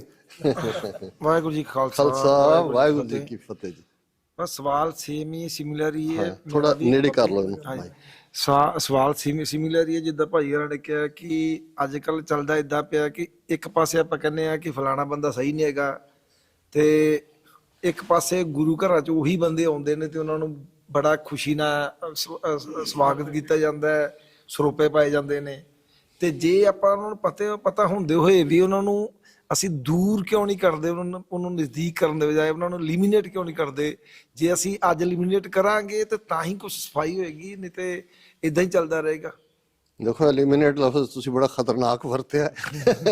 ਉਹ ਗੁਰੂ ਸਜ਼ਾ ਦਿੰਦੇ ਨੇ ਹਮੇਸ਼ਾ, ਪਰ ਅਸੀਂ ਸਮਝਦੇ ਹਾਂ ਵੀ ਉਹਨਾਂ ਨੂੰ ਆਇਡੈਂਟੀਫਾਈ ਕਰਨਾ ਚਾਹੀਦਾ ਔਰ ਉਹਨਾਂ ਨੂੰ ਐਕਸਪੋਜ਼ ਕਰਨਾ ਚਾਹੀਦਾ, ਬੇਨਕਾਬ ਕਰਨਾ ਚਾਹੀਦਾ। ਦੇਖੋ, ਜਿਹੜੀ ਇਨਫਿਲਟ੍ਰੇਸ਼ਨ ਦੀ ਜਦੋਂ ਮੈਂ ਗੱਲ ਕਰਦਾ, ਅਸੀਂ ਆਪਣੀਆਂ ਸੰਸਥਾਵਾਂ ਤੋਂ ਦੇਖੀ ਹੈ, ਅਕਾਲ ਤਖਤ ਸਾਹਿਬ ਤੋਂ ਲੈ ਕੇ ਸ਼੍ਰੋਮਣੀ ਕਮੇਟੀ, ਦੂਜੀਆਂ ਸਾਰੀਆਂ ਧਿਰਾਂ ਦੇ ਵਿੱਚ ਕਿਸ ਕਿਸਮ ਦੇ ਹੁਕਮਨਾਮਿਆਂ ਦੇ ਨਾਂ ਥੱਲੇ ਕੀ ਚੱਲਦਾ ਹੈ। ਹੁਣ ਜੇ ਬਾਦਲਾਂ ਨੂੰ ਬਣਾ ਹੀ ਦਿੱਤਾ ਤਨਖਾਹੀ ਹੈ ਤੇ ਉਹ ਅਜੇ ਵੀ ਸ਼੍ਰੋਮਣੀ ਕਮੇਟੀ ਮੈਂਬਰਾਂ ਦੀਆਂ ਮੀਟਿੰਗਾਂ ਵੀ ਐਡਰੈਸ ਕਰ ਰਿਹਾ, ਦੂਜਾ ਵੀ ਕਰ ਰਿਹਾ। ਸੋ ਮਤਲਬ ਇਹ ਹੈ ਕਿ ਵੀ ਇਹ ਸਾਰਿਆਂ ਨੇ ਪੋਜੀਸ਼ਨ ਕੰਪਰੋਮਾਈਜ਼ ਕੀਤੀ ਹੋਈ ਹੈ, ਉਹਨਾਂ ਨੇ ਕੁਝ ਨਹੀਂ ਕਰਨਾ ਕਤਰਨਾ। ਸੋ ਉਹਦੇ 'ਚ ਦੇਖੋ, ਸਭ ਤੋਂ ਵੱਡਾ ਜਿਹੜਾ ਹਥਿਆਰ ਹੈ ਉਹ ਹੈ ਅਵੇਕਨਿੰਗ, ਜਾਗਰੂਕਤਾ। ਤੇ ਸਭ ਤੋਂ ਵੱਡੀ ਬਿਮਾਰੀ ਜਿਹੜੀ ਹੁੰਦੀ ਆ ਉਹ ਹੈ ਇਗਨੋਰੈਂਸ, ਅਗਿਆਨਤਾ। ਸੰਗਤ, ਹੁਣ ਤੁਸੀਂ ਸਾਰੇ ਜਿਹੜੇ ਆਏ ਹੋ, ਤੁਹਾਡੀ ਦਿਲਚਸਪੀ ਵੀ ਹੈ, ਪੰਥ ਨਾਲ ਹਮਦਰਦੀ ਵੀ ਹੈ, ਪਰ ਇੱਕ ਵੱਡਾ ਤਬਕਾ ਤੁਸੀਂ ਆਪਣਾ ਸੰਗਤਾਂ ਦਾ ਦੇਖੋਗੇ ਜਿਨ੍ਹਾਂ ਦੀ ਸਟਰਗਲ ਰੋਟੀ ਕੱਪੜਾ ਮਕਾਨ ਤੱਕ ਹੈ, ਉਹਨਾਂ ਦਾ ਕੋਈ ਬਹੁਤ ਲਾਗਾ ਦੇਗਾ ਨਹੀਂ। ਤੁਹਾਡਾ ਇਹ ਵੀ ਫਰਜ਼ ਬਣਦਾ ਹੈ, ਕਿਉਂਕਿ ਕੱਲਾ ਕੱਲਾ ਸਿੱਖ ਐਂਬੈਸਡਰ ਹੈ ਆਪਣੀ ਕੌਮ ਦਾ, ਆਪਣੇ ਪੰਥ ਦੀ ਗੱਲ ਕਰਨ ਦਾ, ਕਿ ਇਹ ਉਹਨਾਂ ਤੱਕ ਪਹੁੰਚਾਓ ਇਸ ਗੱਲ ਨੂੰ ਕਿ ਭਾਈ ਆਹ ਲੋਕ ਜਿਹੜੇ ਨੇ ਠੀਕ ਨਹੀਂ ਹੈਗੇ, ਹੌਲੀ। ਔਰ ਜੇ ਕਿਤੇ ਲੋੜ ਪੈਂਦੀ ਹੈ, ਸੰਗਤ ਦੇ ਵਿੱਚ ਖਲੋ ਕੇ ਉਹਨਾਂ ਨੂੰ ਚੈਲੰਜ ਵੀ ਕਰੋ, ਸਵਾਲ ਕਰੋ, ਬੜੇ ਸਿਵਲਾਈਜ਼ ਤਰੀਕੇ ਨਾਲ, ਵਾਇਲੈਂਸ ਨਹੀਂ। ਇਹ ਮੈਂ ਗੱਲ ਫੇਰ ਕਹਿਣਾ ਚਾਹੁੰਦਾ ਵੀ ਕਿਸੇ ਵੀ ਕਿਸਮ ਦੀ ਹਿੰਸਾ ਜਿਹੜੀ ਹੈ ਇਹਨਾਂ ਧਰਤੀਆਂ ਤੇ, ਉਹ ਸਾਡੇ ਹੱਕ 'ਚ ਨਹੀਂ ਜਾਂਦੀ। ਜੇ ਵਕਤ ਆਇਆ ਉੱਥੇ ਜੰਗੇ ਮੈਦਾਨ ਦੇ ਵਿੱਚ ਜੂਝਣ ਦਾ ਵਕਤ ਆਏਗਾ, ਉਦੋਂ ਗੁਰੂ ਨੇ ਜਿਹ ਤੋਂ ਸੇਵਾ ਲੈਣੀ ਹੈ ਉਹ ਜ਼ਰੂਰ ਆਪਣੀ ਸੇਵਾ ਕਰੇਗਾ। ਪਰ ਅੱਜ ਦੇ ਹਾਲਾਤਾਂ ਦੇ ਵਿੱਚ, ਇੰਟਰਨੈਸ਼ਨਲ ਪੋਲਿਟਿਕਸ ਦੇ ਵਿੱਚ ਹੁੰਦੇ ਆ, ਅਸੀਂ ਸਮਝਦੇ ਹਾਂ ਕਿ ਸਾਡਾ ਡੈਮੋਕ੍ਰੈਟਿਕ ਤਰੀਕੇ ਦੇ ਨਾਲ, ਇਸੇ ਲਈ ਜਿਹੜੀਆਂ ਖਾਲਿਸਤਾਨ ਰੈਫਰੈਂਡਮ ਦੀਆਂ ਵੋਟਾਂ ਤੁਸੀਂ ਪਾਈਆਂ, ਇਹ ਇੱਕ ਡੈਮੋਕ੍ਰੈਟਿਕ ਤਰੀਕਾ ਹੈ। ਔਰ ਜੇ ਈਵਨ ਇਹਦੇ ਉੱਤੇ ਵੀ ਹਰਦੀਪ ਸਿੰਘ ਨਿੱਜਰ ਦੀ ਸ਼ਹਾਦਤ ਹੁੰਦੀ ਹੈ ਜਾਂ ਦੂਸਰਾ ਹੁੰਦਾ, ਤੇ ਇਸ ਨੇ ਦੁਨੀਆ ਨੂੰ ਇਹ ਦੱਸ ਦਿੱਤਾ ਹੈ, ਪਹਿਲਾਂ ਤਾਂ ਇਹ ਸਾਨੂੰ ਮਾਰਦੇ ਰਹੇ ਜੀ, ਇਹ ਖਾੜਕੂ ਨੇ, ਇਹ ਅੱਤਵਾਦੀ ਨੇ, ਪਰ ਜੇ ਪੀਸਫੁਲੀ ਵੀ ਤੁਸੀਂ ਆਪਣੀ ਗੱਲ, ਜਿਹੜਾ ਯੂਨਾਈਟਿਡ ਨੇਸ਼ਨ ਦਾ ਚਾਰਟਰ ਤੁਹਾਨੂੰ ਹੱਕ ਦਿੰਦਾ ਹੈ, ਜੇ ਤੁਹਾਨੂੰ ਗੱਲ ਨਹੀਂ ਕਰਨ ਦਿੰਦੇ, ਤੇ ਇਹਨੇ ਤੁਹਾਡਾ ਕੇਸ ਮਜ਼ਬੂਤ ਕੀਤਾ। ਅੱਜ ਤੁਸੀਂ ਦੇਖੋ ਵੀ ਦੁਨੀਆ ਭਰ ਦਾ media, Washington Post, New York Times, Globe and Mail, Guardian, Telegraph, Bloomberg, ਜਿਨ੍ਹਾਂ 'ਚ ਜੇ ਅਸੀਂ ਮਿਲੀਅਨਸ ਆਫ ਡਾਲਰਸ ਦੇ ਕੇ PR ਫਰਮਾਂ ਹਾਇਰ ਕਰਦੇ, ਅਸੀਂ ਉਹਨਾਂ 'ਚੋਂ ਪੋਜ਼ਿਟਿਵ ਮੀਡੀਆ ਨਹੀਂ ਸੀ ਕੱਢ ਸਕਦੇ। ਪਹਿਲੀ ਵਾਰ ਹੈ ਕਿ ਉਹਨਾਂ ਨੇ ਦੇਖਣਾ ਸ਼ੁਰੂ ਕੀਤਾ ਵੀ ਇਹ ਇੰਡੀਆ ਰੋਗ ਸਟੇਟ ਹੈ, ਸਿੱਖ ਇੱਕ ਔਰ ਇਹਦੇ 'ਚ ਤੁਹਾਡਾ ਬਹੁਤ ਵੱਡਾ ਰੋਲ ਹੈ। COVID-19 ਦੇ ਚੱਲਦੇ ਜਿਵੇਂ ਸਿੱਖਾਂ ਨੇ ਦੁਨੀਆ ਭਰ ਦੇ ਵਿੱਚ ਬਾਹਰ ਨਿਕਲੇ, ਹਿਊਮੈਨੀਟੇਰੀਅਨ ਐਂਗਲ ਸਾਹਮਣੇ ਆਇਆ। ਯੂਕਰੇਨ ਵਾਰ ਦੇ ਵਿੱਚ ਜਿਵੇਂ ਯੂਨਾਈਟਿਡ ਸਿੱਖਸ ਜਾਂ ਖਾਲਸਾ ਏਡ ਵਰਗੀਆਂ ਆਰਗੇਨਾਈਜੇਸ਼ਨਾਂ ਜਿਹੜੀਆਂ ਨੇ ਉਹ ਕੰਮ ਕਰਦੀਆਂ ਨੇ, ਤੇ ਲੋਕਾਂ ਨੂੰ ਇਹ ਲੱਗਣ ਲੱਗ ਗਿਆ ਇਹਨਾਂ ਨੂੰ ਕਿ ਵੀ ਇਹਨਾਂ ਦਾ ਤਾਂ ਕੋਈ ਇੰਟਰਸਟ ਨਹੀਂ ਹੈ, ਯੂਕਰੇਨ ਨਾਲ ਕੋਈ ਸਾਡਾ ਬਾਰਡਰ ਨਹੀਂ ਲੱਗਦਾ। ਇੰਨੇ ਲੋਕ ਹੋਰ ਵੀ ਸੀ, ਲੋਕ ਤਾਂ ਆਪਣੇ ਘਰਦਿਆਂ ਨੂੰ ਛੱਡ ਕੇ ਦੌੜ ਰਹੇ ਸੀ, ਮੁਰਦੇ ਪਏ ਹੋਏ ਜਿਹੜੇ ਕੋਈ ਸਾੜਨ ਨੂੰ ਤਿਆਰ ਨਹੀਂ ਸੀ। ਔਰ ਕਿਵੇਂ ਪੰਜਾਬ ਹੋਏ, ਦਿੱਲੀ ਹੋਏ, ਭਾਰਤ ਪਰ ਦੁਨੀਆ ਭਰ ਦੇ ਵਿੱਚ। ਸੋ ਇਹ ਸਾਨੂੰ ਇਹ ਠੀਕ ਹੈ ਕਿ ਵੀ ਇਹ ਜਿਹੜੇ ਨਾਲ ਨਾਲ ਟ੍ਰੇਟਰ ਨੇ, ਗਦਾਰਾਂ ਦਾ ਇੱਕ ਟੋਲਾ ਹੈ, ਇਹ ਸਾਡੀ ਇੱਕ ਵੱਡੀ ਰੁਕਾਵਟ ਵੀ ਬਣਦੇ ਨੇ। ਪਰ ਇਹਦੇ ਬਾਵਜੂਦ ਜਿਹੜਾ ਸਿੱਖ ਕੌਮ ਦੀ ਕਲੈਕਟੀਵਿਟੀ ਦੇ ਨਾਲ ਅੱਗੇ ਵਧਣ ਦੀ ਭਾਵਨਾ ਹੈ, ਉਹ ਸਾਡੀ ਸਟਰੈਂਥ ਵੀ ਬਣ ਰਹੀ ਹੈ।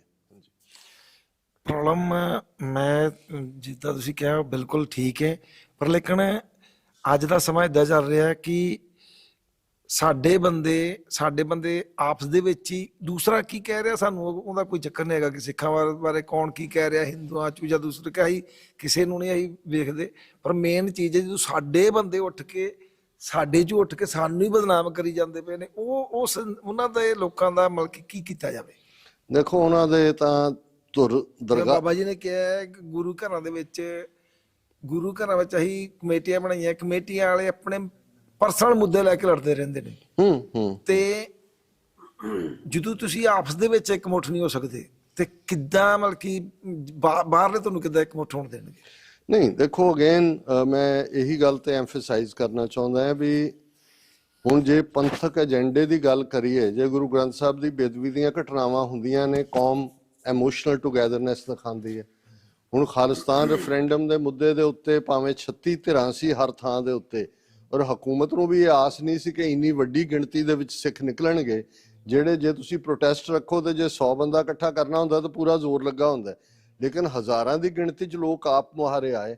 ਸੋ ਮੈਂ ਅਗੇਨ ਇਹ ਕਹਿਣਾ ਚਾਹੁੰਦਾ ਵੀ ਤੁਹਾਡਾ ਕੰਸਰਨ ਜਾਇਜ਼ ਹੈ, ਇਹਦੇ 'ਚ ਕੋਈ ਸ਼ੱਕ ਨਹੀਂ। ਜਦੋਂ ਆਪਣਾ ਹੀ ਤੁਹਾਡਾ ਰਾਹ ਰੋਕਦਾ ਹੈ, ਬਹੁਤ ਦੁੱਖ ਹੁੰਦਾ ਹੈ, ਪਰ ਤੁਹਾਨੂੰ ਇਸ ਸਿਚੁਏਸ਼ਨ ਨੂੰ ਡੀਲ ਕਰਨਾ ਆਉਣਾ ਚਾਹੀਦਾ। ਤੁਹਾਨੂੰ ਇਹ ਹੋਣਾ ਚਾਹੀਦਾ ਵੀ ਇਸ ਕਿਸਮ ਦੇ, ਦੇਖੋ ਅੰਗਰੇਜ਼ ਕਦੇ ਵੀ ਭਾਰਤ ਦੇ ਵਿੱਚ 30,000 ਤੋਂ ਜ਼ਿਆਦਾ ਉਹਨਾਂ ਦੀ ਗਿਣਤੀ ਨਹੀਂ ਸੀ, 33 ਕਰੋੜ ਲੋਕਾਂ ਦੇ ਉੱਤੇ ਉਹ ਹਕੂਮਤ ਕਰਦੇ ਸੀ, ਜਿਹੜੇ ਉਹਨਾਂ ਨੇ ਜ਼ੈਲਦਾਰ, ਸਫੇਦ ਪੋਸ਼, ਨੰਬਰਦਾਰ, ਰਾਏ ਬਹਾਦਰ, ਸਰਦਾਰ ਬਹਾਦਰ, ਖਾਨ ਬਹਾਦਰ, ਇਹ ਸਾਰੇ ਟਾਈਟਲ ਦੇ ਕੇ ਖੜੇ ਕੀਤੇ। ਜੇ 7 ਸਮੁੰਦਰ ਪਾਰ ਵਾਲਿਆਂ ਦੇ ਕਹਿਣ ਤੇ ਆਪਣਿਆਂ ਦੇ ਉੱਤੇ ਗੋਲੀਆਂ ਚਲਾਉਣ ਨੂੰ ਤਿਆਰ ਸੀ, ਉਹ ਜਲਿਆਂਵਾਲਾ ਬਾਗ ਹੋਏ, ਉਹ ਜੈਤੋ ਦਾ ਮੋਰਚਾ ਹੋਏ, ਤਾਂ ਅੰਗਰੇਜ਼ ਦਾ ਜ਼ਮਾਨਾ ਸੀ। ਤੇ ਅੱਜ ਤਾਂ ਇੱਕ ਤਬਕਾ ਜਿਹੜਾ ਬ੍ਰੇਨ ਵਾਸ਼ ਕੀਤਾ ਹੋਇਆ। ਔਰ ਇਹ ਸਵਾਲ ਕੱਲਾ ਇੱਥੋਂ ਤੱਕ ਮਹਿਦੂਦ ਨਹੀਂ, ਜਦੋਂ ਮੈਂ ਬਾਹਰ ਯੂਨੀਵਰਸਿਟੀਜ਼ 'ਚ ਐਡਰੈਸ ਕਰਦਾ, ਯੂਨੀਵਰਸਿਟੀ ਆਫ ਮੇਨ ਹੈ ਅਮਰੀਕਾ ਦੀ, ਤਾਂ ਉਹਦੇ 'ਚ ਇੱਕ ਸਟੂਡੈਂਟ ਨੇ, ਉਹਨਾਂ ਦਾ ਇੰਟਰਨੈਸ਼ਨਲ ਪੀਸ ਸਟੱਡੀਜ਼ ਪ੍ਰੋਗਰਾਮ ਦਾ ਸਟੂਡੈਂਟ ਸੀ, BBC, ਉਹਨੇ ਕਿਹਾ, ਕਹਿੰਦਾ ਜੀ ਅਸੀਂ ਜਦੋਂ ਦੇਖਦੇ ਹਾਂ ਕਿ those who tortured Sikhs they are with the turban people, ਵੀ ਪੁਲਿਸ ਜਿਹੜੀ ਆ ਜਾਂ ਦੂਜੇ ਵੀ, ਵਟਸ ਦਾ ਰੀਜ਼ਨ? ਹੁਣ ਪੰਜਾਬ ਪੁਲਿਸ ਦੇ ਵਿੱਚ ਤਾਂ 80-90% ਸਿੱਖ ਨੇ ਕਿ ਵੀ ਸਿੱਖ ਹੀ ਮਾਰ ਰਹੇ ਨੇ। ਤੇ ਮੈਂ ਉਹਨਾਂ ਨੂੰ ਇਹੀ ਕਿਹਾ, ਮੈਂ ਕਿਹਾ ਜੀ ਇਹ ਜਿਹੜਾ ਕਲੋਨੀਅਲ ਈਰਾ ਸੀ ਅੰਗਰੇਜ਼ਾਂ ਦਾ, ਜਿਹਦੇ 'ਚ ਉਹਨਾਂ ਨੇ ਉਹ ਸੰਦ ਤਿਆਰ ਕੀਤੇ ਸਟੇਟ ਨੇ ਕਿ ਜੇ ਇੱਕ 7 ਸਮੁੰਦਰ ਪਾਰ ਵਾਲਿਆਂ ਦੇ ਕਹਿਣ ਤੇ ਆਪਣਿਆਂ ਨੂੰ ਹੀ ਟਾਰਚਰ ਕਰਨ ਨੂੰ ਤਿਆਰ ਸੀ, ਤੇ ਅੱਜ ਤਾਂ ਉਹ ਆਪਣੇ ਆਪ ਨੂੰ ਦੇਸ਼ ਉਹ ਸਮਝਦੇ ਨੇ ਅਸੀਂ ਡਿਊਟੀ ਕਰ ਰਹੇ ਹਾਂ, ਭਾਰਤ ਮਾਤਾ ਦੀ ਅਸੀਂ ਪੁੱਤਰ ਹੈ ਤੇ ਅਸੀਂ ਉਹਦੇ ਕਰ ਰਹੇ ਹਾਂ। ਸੋ ਇਹ ਨਾਲ ਨਾਲ ਹੀ ਰਹਿਣੇ ਨੇ ਜੀ, ਇਹਨਾਂ ਬਾਰੇ ਸਾਨੂੰ ਕੋਈ ਬਹੁਤਾ ਜਿਹੜਾ ਉਹ ਚਿੰਤਾ ਕਰਨ ਦੀ ਲੋੜ ਨਹੀਂ। ਹਾਂ, ਅਵੇਅਰਨੈਸ ਲੈਵਲ ਜ਼ਰੂਰ ਸਾਨੂੰ ਕਰਨਾ ਚਾਹੀਦਾ। ਦੂਜੀ ਮੇਰੀ ਬੇਨਤੀ ਜੀ, ਜਿਸ ਤਰ੍ਹਾਂ ਮਤਲਬ ਕਿ ਇੱਕ ਤੇ ਤਬਕਾ ਆ ਗਿਆ ਆਪਣਾ ਪ੍ਰਬੰਧਕ ਕਮੇਟੀ ਦਾ ਆ ਗਿਆ ਜੀ। ਇੱਕ ਆਪਣਾ ਮੀਡੀਆ ਦੇ ਬਹੁਤ ਮਾਰ ਪਿਆ ਜੀ। ਮੀਡੀਆ ਵੀ ਬਹੁਤ ਕਮਜ਼ੋਰ ਆ, ਇਟਲੀ ਦਾ ਵੀ ਕਰ ਰਹੇ ਸੋ ਜਦ ਤੱਕ ਨਹੀਂ ਵੇਖਿਆ, ਪਰ ਇਟਲੀ ਦਾ ਜੇ ਲਗਾ ਉਹਨਾਂ ਮਤਲਬ ਕਿ ਨਗਰ ਕੀਰਤਨ ਦੀ ਫੋਟੋ ਲਾਉਣੀ ਉਹ ਤਾਂ ਲਾ ਦੇਣਗੇ, ਪਰ ਜੇ ਆਮ ਮਤਲਬ ਖਬਰ ਲਾਉਣੀ ਆ ਜਦ ਕੋਈ ਕੌਮ 'ਚ ਗਲਤ ਕੰਮ ਹੋ ਰਿਹਾ ਉਹਦਾ ਤਾਂ ਨਹੀਂ ਲਾਉਂਦੇ, ਉਹਦੇ ਨਹੀਂ ਹੱਥ ਨਾਲ ਕੌਮ ਸਾਡਾ ਹਲਕੇ 'ਚ ਤੋਂ ਹੁੰਦੀ ਆ। ਪਰ ਮੈਂ ਨਾ ਜੇ ਤੁਸੀਂ ਸਿਰਫ ਨਗਰ ਕੀਰਤਨਾਂ ਦੀਆਂ ਜਾਂ ਮਤਲਬ ਸਮਾਗਮ ਦੀ ਫੋਟੋ ਕਰੀ ਲਾਉਣੀਆਂ, ਉਹ ਮੀਡੀਆ ਕਰਨਾ ਵੀ ਇੱਦਾਂ ਦਾ। ਹੁਣ ਵੇਖੋ ਇੰਗਲੈਂਡ 'ਚ ਕਿੰਨਾ ਪੈਸਾ ਆਪਣਾ ਲਾਇਆ, ਪਹਿਲਾਂ ਮਤਲਬ 12-14 ਸਾਲ ਦੇ ਪਹਿਲਾਂ ਦੀ ਗੱਲ ਆ, ਇੱਥੋਂ ਸਾਰੇ ਕਮੇਟੀ ਨੇ ਗੋਲ ਰੱਖੀ ਬੜੀ ਵੱਖਰੀ, ਉੱਥੋਂ ਪੈਸੇ ਇਕੱਠੇ ਕਰਕੇ ਉਹਨੂੰ ਭੇਜਣੇ। ਮਤਲਬ ਕਿ ਜੇ ਕਾਰ ਆਈ ਨਹੀਂ ਲੱਖ ਰੁਪਏ, ਲੱਖ ਜਿਹਦੇ ਲੱਖ ਪਹੁੰਚੇ ਸਾਨੂੰ ਇੱਥੋਂ ਲੋਕਾਂ ਭੇਜਣਾ ਪੂਰੇ ਜੱਗ 'ਚ। ਪਰ ਅੱਜ ਉਹ ਮੀਡੀਆ ਵਾਲੀ ਆਵਾਜ਼ ਦੀ ਗੱਲ ਨਹੀਂ ਕਰ ਰਿਹਾ ਜੀ, ਨਾ ਖਾਲਸਾ ਦੇ ਮੁੱਦੇ ਤੇ, ਨਾ ਕੋਈ ਹੋਰ ਕੋਈ ਮੁੱਦਾ ਹੋਵੇ ਸਿੱਖਾਂ ਦਾ, ਕੋਈ ਗੱਲ ਨਹੀਂ ਹੁੰਦੀ। ਜਿਹੜੇ ਇੰਡੀਆ ਵਾਲੇ ਆ, ਚਾਹੇ ਸ਼੍ਰੋਮਣੀ ਕਮੇਟੀ ਆ, ਚਾਹੇ ਸਿੰਘ ਸਾਹਿਬ ਜਥੇਦਾਰ ਵਾ, ਹੁਣ ਜੇ ਬਾਦਲ ਸਰਕਾਰ ਵੀ ਸੀ, ਕਿੰਨੇ ਮੁੰਡੇ ਆਪਣੇ ਮਾਰੇ ਬਾਦਲਾਂ ਦੇ ਉਹਦੇ ਰਾਜ 'ਚ। ਕਿਸੇ ਸਿੰਘ ਸਾਹਿਬ ਨੇ, ਕਿਸੇ ਮਤਲਬ ਪ੍ਰਧਾਨ ਸਾਹਿਬ ਨੇ ਕੋਈ ਇਨਕੁਆਇਰੀ ਕਰਾਈ ਇਹਨਾਂ ਦੀ? ਜਸਪਾਲ ਸਿੰਘ ਚੌੜ ਸਿੱਧਵਾਂ ਵਾਲੇ, ਹੋਰ ਆਪਣੇ ਜਸ਼ਨ ਲਵਾਰਾ ਹੋਣੀ, ਆਪਣੇ ਕਮਲਜੀਤ ਸਿੰਘ ਹੋਣੀ, ਕਿੰਨੇ ਮਤਲਬ ਬੇਗਿਣਤ ਜਿਹਨੇ ਕੋਈ ਹਿਸਾਬ ਹੀ ਨਹੀਂ ਆ। ਤੇ ਮਤਲਬ ਗੱਲ ਇਹ ਆ ਵੀ ਮੈਨੂੰ ਤੇ ਇਹ ਸ਼ੱਕ ਪੈਂਦਾ ਵੀ ਜਿਹੜੀ ਸ਼੍ਰੋਮਣੀ ਕਮੇਟੀ ਆ ਉਹ ਵੀ ਇੱਕ ਸਰਕਾਰ ਵਾ। ਜਿਸ ਤਰ੍ਹਾਂ ਸਰਕਾਰ ਸਾਨੂੰ ਸੈਂਟਰ ਸਰਕਾਰ ਡੀਲ ਕਰ ਰਹੀ ਆ, ਉਹ ਵੀ ਸਾਨੂੰ ਉਹਦਾ ਡੀਲ ਕਰ ਰਹੀ ਆ। ਉਹਨਾਂ ਨੂੰ ਕੋਈ ਦਰਦ ਨਹੀਂ ਹੈਗਾ ਵੀ ਜਾਂ ਕੋਈ ਸਿੱਖ ਨੂੰ ਕੋਈ ਮਤਲਬ ਕਤਲ ਹੋ ਰਿਹਾ, ਜਾਂ ਕੋਈ ਮਾਰ ਰਿਹਾ, ਜਾਂ ਕੋਈ ਧੱਕਾ ਹੋ ਰਿਹਾ, ਜਾਂ ਮਾਰੇ ਬੇਦਬੀ ਹੋ ਰਹੀ ਹੈ, ਉਹਨਾਂ ਨੂੰ ਕੋਈ ਦਰਦ ਹੈਗਾ। ਉਹਨੂੰ ਸਿਰਫ ਆਪਣੀ ਕੁਰਸੀ ਨਾਲ ਸਾਨੂੰ ਸੀਟ ਮਿਲਣੀ ਚਾਹੀਦੀ ਆ, ਸਾਡੇ ਹੱਕ 'ਚ ਲੋਕ ਵੋਟਾਂ ਪਾਉਣ, ਇੱਧਰ ਲਾ ਕੇ ਸਾਡੇ ਹੱਕ 'ਚ ਹੁੰਦੇ ਕੋਈ ਬਾਹਰੋਂ ਬੰਦਾ ਆਉਂਦਾ ਉਹ ਚੁੱਕ ਕੇ ਬਾਹਰ ਮਾਰੋ, ਆਹ ਕੰਮ ਚੱਲ ਰਿਹਾ। ਦੂਜੀ ਮੇਰੀ ਬੇਨਤੀ ਆ ਵੀ ਜਿਸ ਤਰ੍ਹਾਂ ਜਿਹੜਾ ਮੀਡੀਆ ਇਟਲੀ ਵਾਲਾ ਜਾਂ ਕੋਈ ਮੀਡੀਆ ਆਪ ਜੀ ਉਹਨਾਂ ਵਾਸਤੇ ਮਤਲਬ ਕੋਈ ਜ਼ਰੂਰ ਵਧੀਆ ਕੋਈ ਸੁਝਾਅ ਦਿਓ ਵੀ ਮਤਲਬ ਉਹ ਕੀ ਕਰਨ, ਕਿਉਂ ਨਹੀਂ ਮਤਲਬ ਤੋਰੇ ਕੌਮ ਦੇ ਵਾਸਤੇ। ਦੇਖੋ ਬਹੁਤ ਚੰਗਾ ਤੁਸੀਂ ਜਿਹੜਾ ਮੁੱਦਾ ਉਠਾਇਆ ਮੀਡੀਆ। ਹਾਂਜੀ, ਇਟਲੀ ਜਿਹੜਾ ਇੱਕ ਜ਼ਮਾਨੇ 'ਚ ਮੁਸੋਲਿਨੀ ਕਰਕੇ ਜਾਣਿਆ ਜਾਂਦਾ ਸੀ, ਜਿਹੜਾ ਫਾਸ਼ੀਵਾਦ ਦਾ ਜਨਮ ਹੋਇਆ ਇਸ ਮੁਲਕ 'ਚ ਹੋਇਆ। ਤੁਹਾਡੇ ਗੁਆਂਢ 'ਚ ਜਰਮਨੀ ਹੈ ਜਿਸ ਦਾ ਨਾਜ਼ੀ ਜਰਮਨੀ ਜਾਣਿਆ ਜਾਂਦਾ ਹੈ। ਔਰ ਪ੍ਰੋਪੇਗੈਂਡਾ ਲਫ਼ਜ਼ ਅਸੀਂ ਪੰਜਾਬੀ 'ਚ ਅਕਸਰ ਇਸਤੇਮਾਲ ਕਰਦੇ। ਤੁਹਾਨੂੰ ਬਹੁਤ ਸ਼ਾਇਦ ਬਹੁਤਿਆਂ ਨੂੰ ਨਾ ਪਤਾ ਹੋਏ ਕਿ ਪ੍ਰੋਪੇਗੈਂਡਾ ਲਫ਼ਜ਼ ਜਰਮਨ ਜ਼ਬਾਨ ਦਾ ਹੈ। ਔਰ ਹਿਟਲਰ ਨੇ ਆਪਣੇ ਜ਼ਮਾਨੇ ਦੇ ਵਿੱਚ ਇੱਕ ਮਿਨਿਸਟਰੀ ਬਣਾਈ ਸੀ ਜਿਹਦਾ ਨਾਮ ਪ੍ਰੋਪੇਗੈਂਡਾ ਮਿਨਿਸਟਰੀ ਸੀ। ਔਰ ਉਸ ਦਾ ਜਿਹੜਾ ਚੀਫ ਸੀ ਮਿਨਿਸਟਰੀ ਦਾ ਡਾਕਟਰ ਗੋਇਬਲਸ। ਅੰਗਰੇਜ਼ੀ 'ਚ ਜਦੋਂ ਕਹਿਣਾ ਹੋਏ ਕਿ ਕੋਈ ਬਹੁਤ ਵੱਡਾ ਝੂਠ ਬੋਲਦਾ ਹੈ ਤਾਂ ਉਹਨੂੰ ਕਹਿੰਦੇ ਨੇ ਗੋਬਲੀਅਨ ਲਾਈਜ਼, ਕਿਉਂਕਿ ਗੋਇਬਲਸ ਨੇ ਇਸ ਤਰੀਕੇ ਦਾ ਨੈਰੇਟਿਵ ਸਿਰਜਿਆ ਸੀ ਕਿ ਪਹਿਲਾਂ ਤਾਂ ਜਰਮਨ ਦੇ ਲੋਕਾਂ ਨੂੰ ਬ੍ਰੇਨ ਵਾਸ਼ ਕੀਤਾ ਕਿ ਜੀ ਤੁਹਾਡੀ ਜਿਹੜੀ ਮਾੜੀ ਹਾਲਤ ਹੈ ਉਹਦੇ ਲਈ ਯਹੂਦੀ ਜ਼ਿੰਮੇਵਾਰ ਨੇ, ਉਹਦੇ ਲਈ ਜਿਪਸੀ ਜ਼ਿੰਮੇਵਾਰ ਨੇ, ਉਹਦੇ ਲਈ ਕੈਥੋਲਿਕ ਜ਼ਿੰਮੇਵਾਰ ਨੇ, ਉਹਦੇ ਲਈ ਸਿਵਲ ਲਿਬਰਟੇਰੀਅਨ ਜ਼ਿੰਮੇਵਾਰ ਨੇ, ਉਹਦੇ ਲਈ ਕਮਿਊਨਿਸਟ ਜ਼ਿੰਮੇਵਾਰ ਨੇ।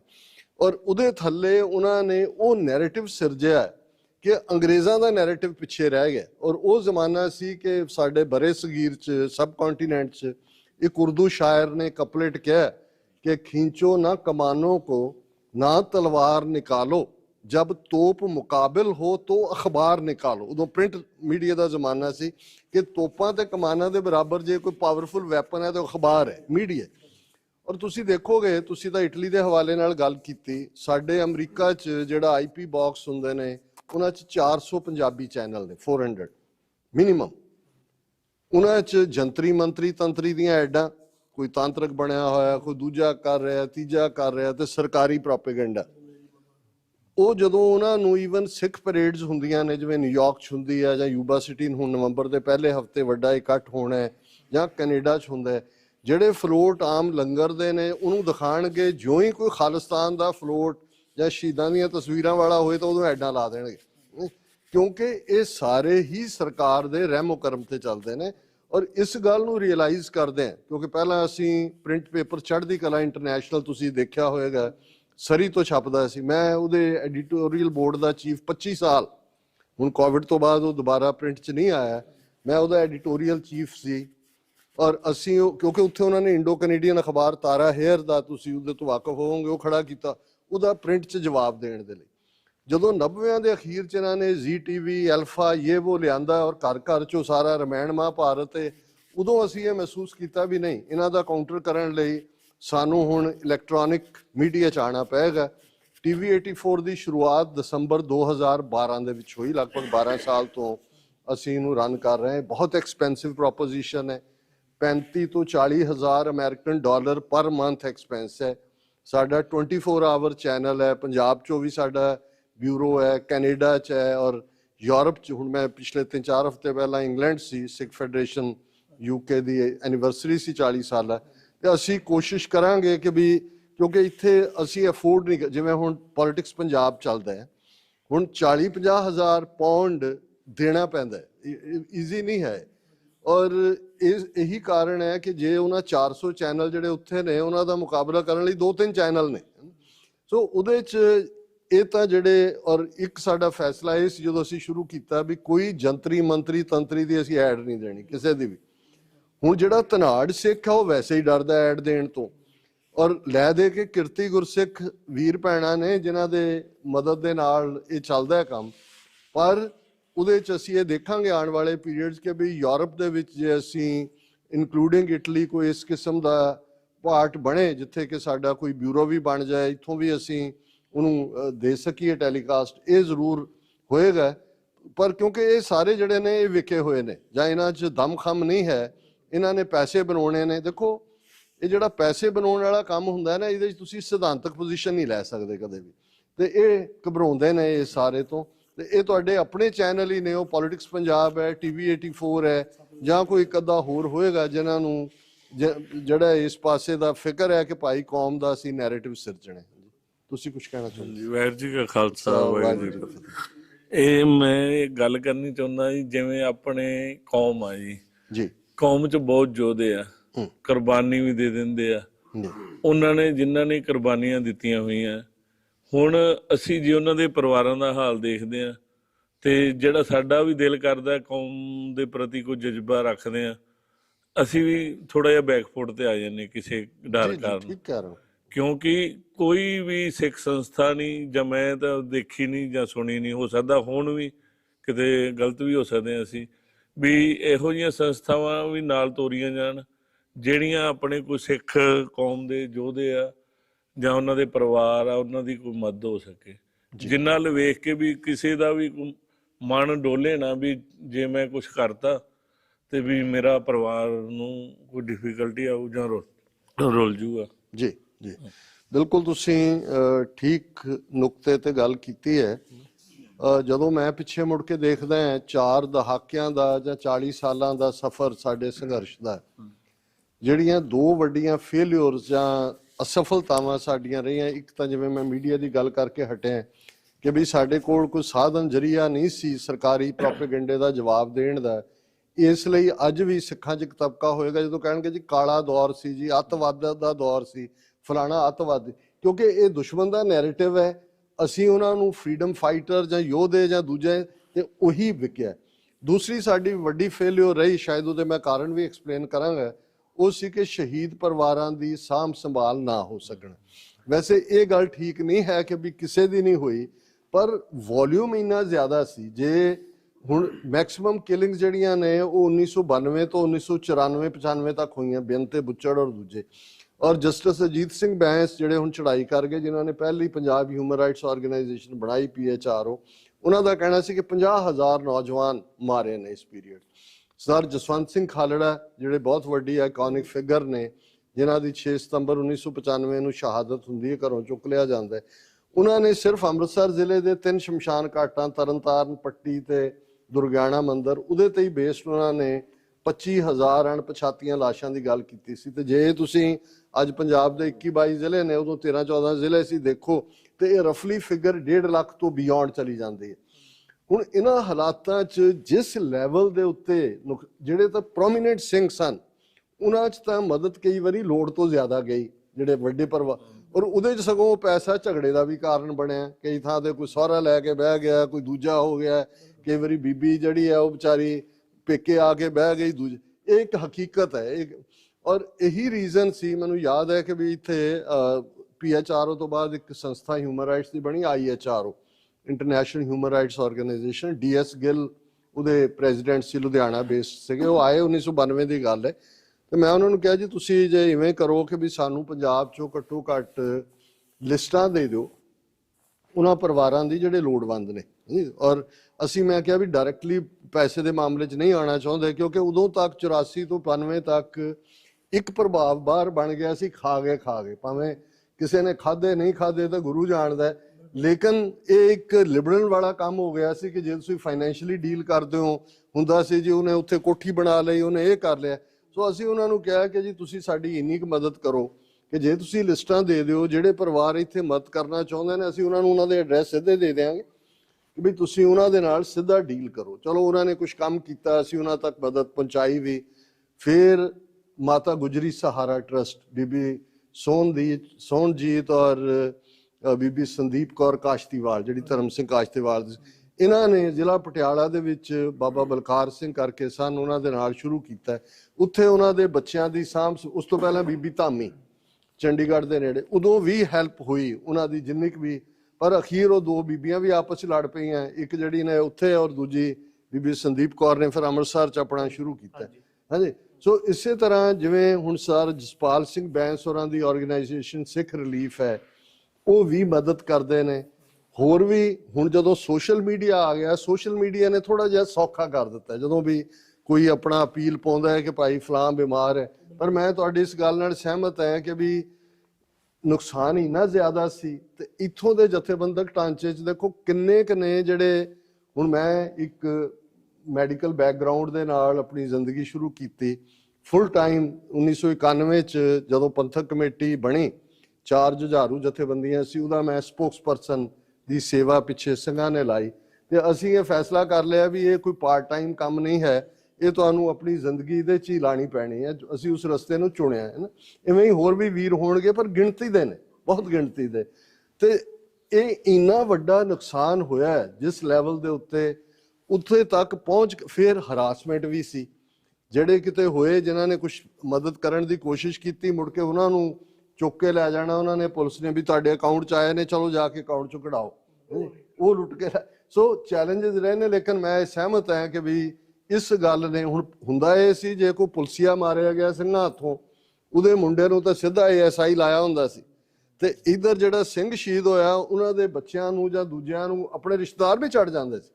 ਬਹੁਤ ਹਾਲਾਤਾਂ ਦੇ ਵਿੱਚ ਇਹ ਕੋਈ ਸੌਖੀ ਲੜਾਈ ਨਹੀਂ ਸੀ। ਪਰ ਮੇਰਾ ਖਿਆਲ ਹੈ ਵੀ ਹੁਣ ਅਸੀਂ ਜ਼ਿਆਦਾ ਆਰਗੇਨਾਈਜ਼ਡ ਹੈ, ਥੋੜਾ ਬਹੁਤ ਇਸ ਗੱਲ ਵੱਲ ਧਿਆਨ ਵੀ ਹੈ। ਤੇ ਹੁਣ ਤਾਂ ਜਿਹੜੇ 90s ਦੇ ਵਿੱਚ ਬੱਚੇ ਸੀ ਆਲਰੇਡੀ ਜਵਾਨ ਹੋ ਗਏ, ਕੁਛ ਜਿਹੜੇ ਬੱਚੇ ਬੱਚੀਆਂ ਵਿਆਹੇ ਗਏ ਉਹਨਾਂ ਦੇ। ਹੁਣ ਜਿਹੜੇ ਅੰਮ੍ਰਿਤਸਰ 'ਚ ਸਕੂਲ ਚੱਲਦਾ ਹੈ ਜਾਂ 2-3 ਹੋਰ ਨੇ, ਉਹ ਗਰੀਬ ਸਿੱਖ ਪਰਿਵਾਰਾਂ ਦੇ ਬੱਚਿਆਂ ਨੂੰ ਹੀ ਨੇ। ਹੁਣ ਤਾਂ ਜੁਝਾਰੂਵਾਦ ਦੇ ਦੌਰ ਵਾਲੀ ਜਨਰੇਸ਼ਨ ਤਾਂ ਆਲਮੋਸਟ ਓਵਰ ਹੋ ਗਈ। ਪਰ ਗੱਲ ਤੁਹਾਡੀ ਬਿਲਕੁਲ ਠੀਕ ਹੈ ਵੀ ਅਸੀਂ ਉਹਨਾਂ ਦੀ ਪ੍ਰੋਪਰ ਸਾਂਭ ਸੰਭਾਲ ਨਹੀਂ ਕਰ ਸਕੇ। ਹਾਂਜੀ, ਪਿੱਛੇ ਸਾਡੇ ਸਿੰਘ ਬੈਠੇ ਨੇ, ਕੋਈ ਦੱਸੋ ਕੋਈ ਗੱਲ। ਹਾਂ, ਆਪਣਾ ਕੋਈ ਅਨੁਭਵ ਦੱਸੋ ਕੋਈ, ਕਿਉਂਕਿ ਇਹ ਤੁਹਾਡਾ ਪ੍ਰੋਗਰਾਮ ਹੈ, ਅਸੀਂ ਤਾਂ ਰੋਜ਼ ਉੱਥੇ ਟੀਵੀ ਤੇ ਬੋਲਣਾ ਹੀ ਹੁੰਦਾ ਹੈ।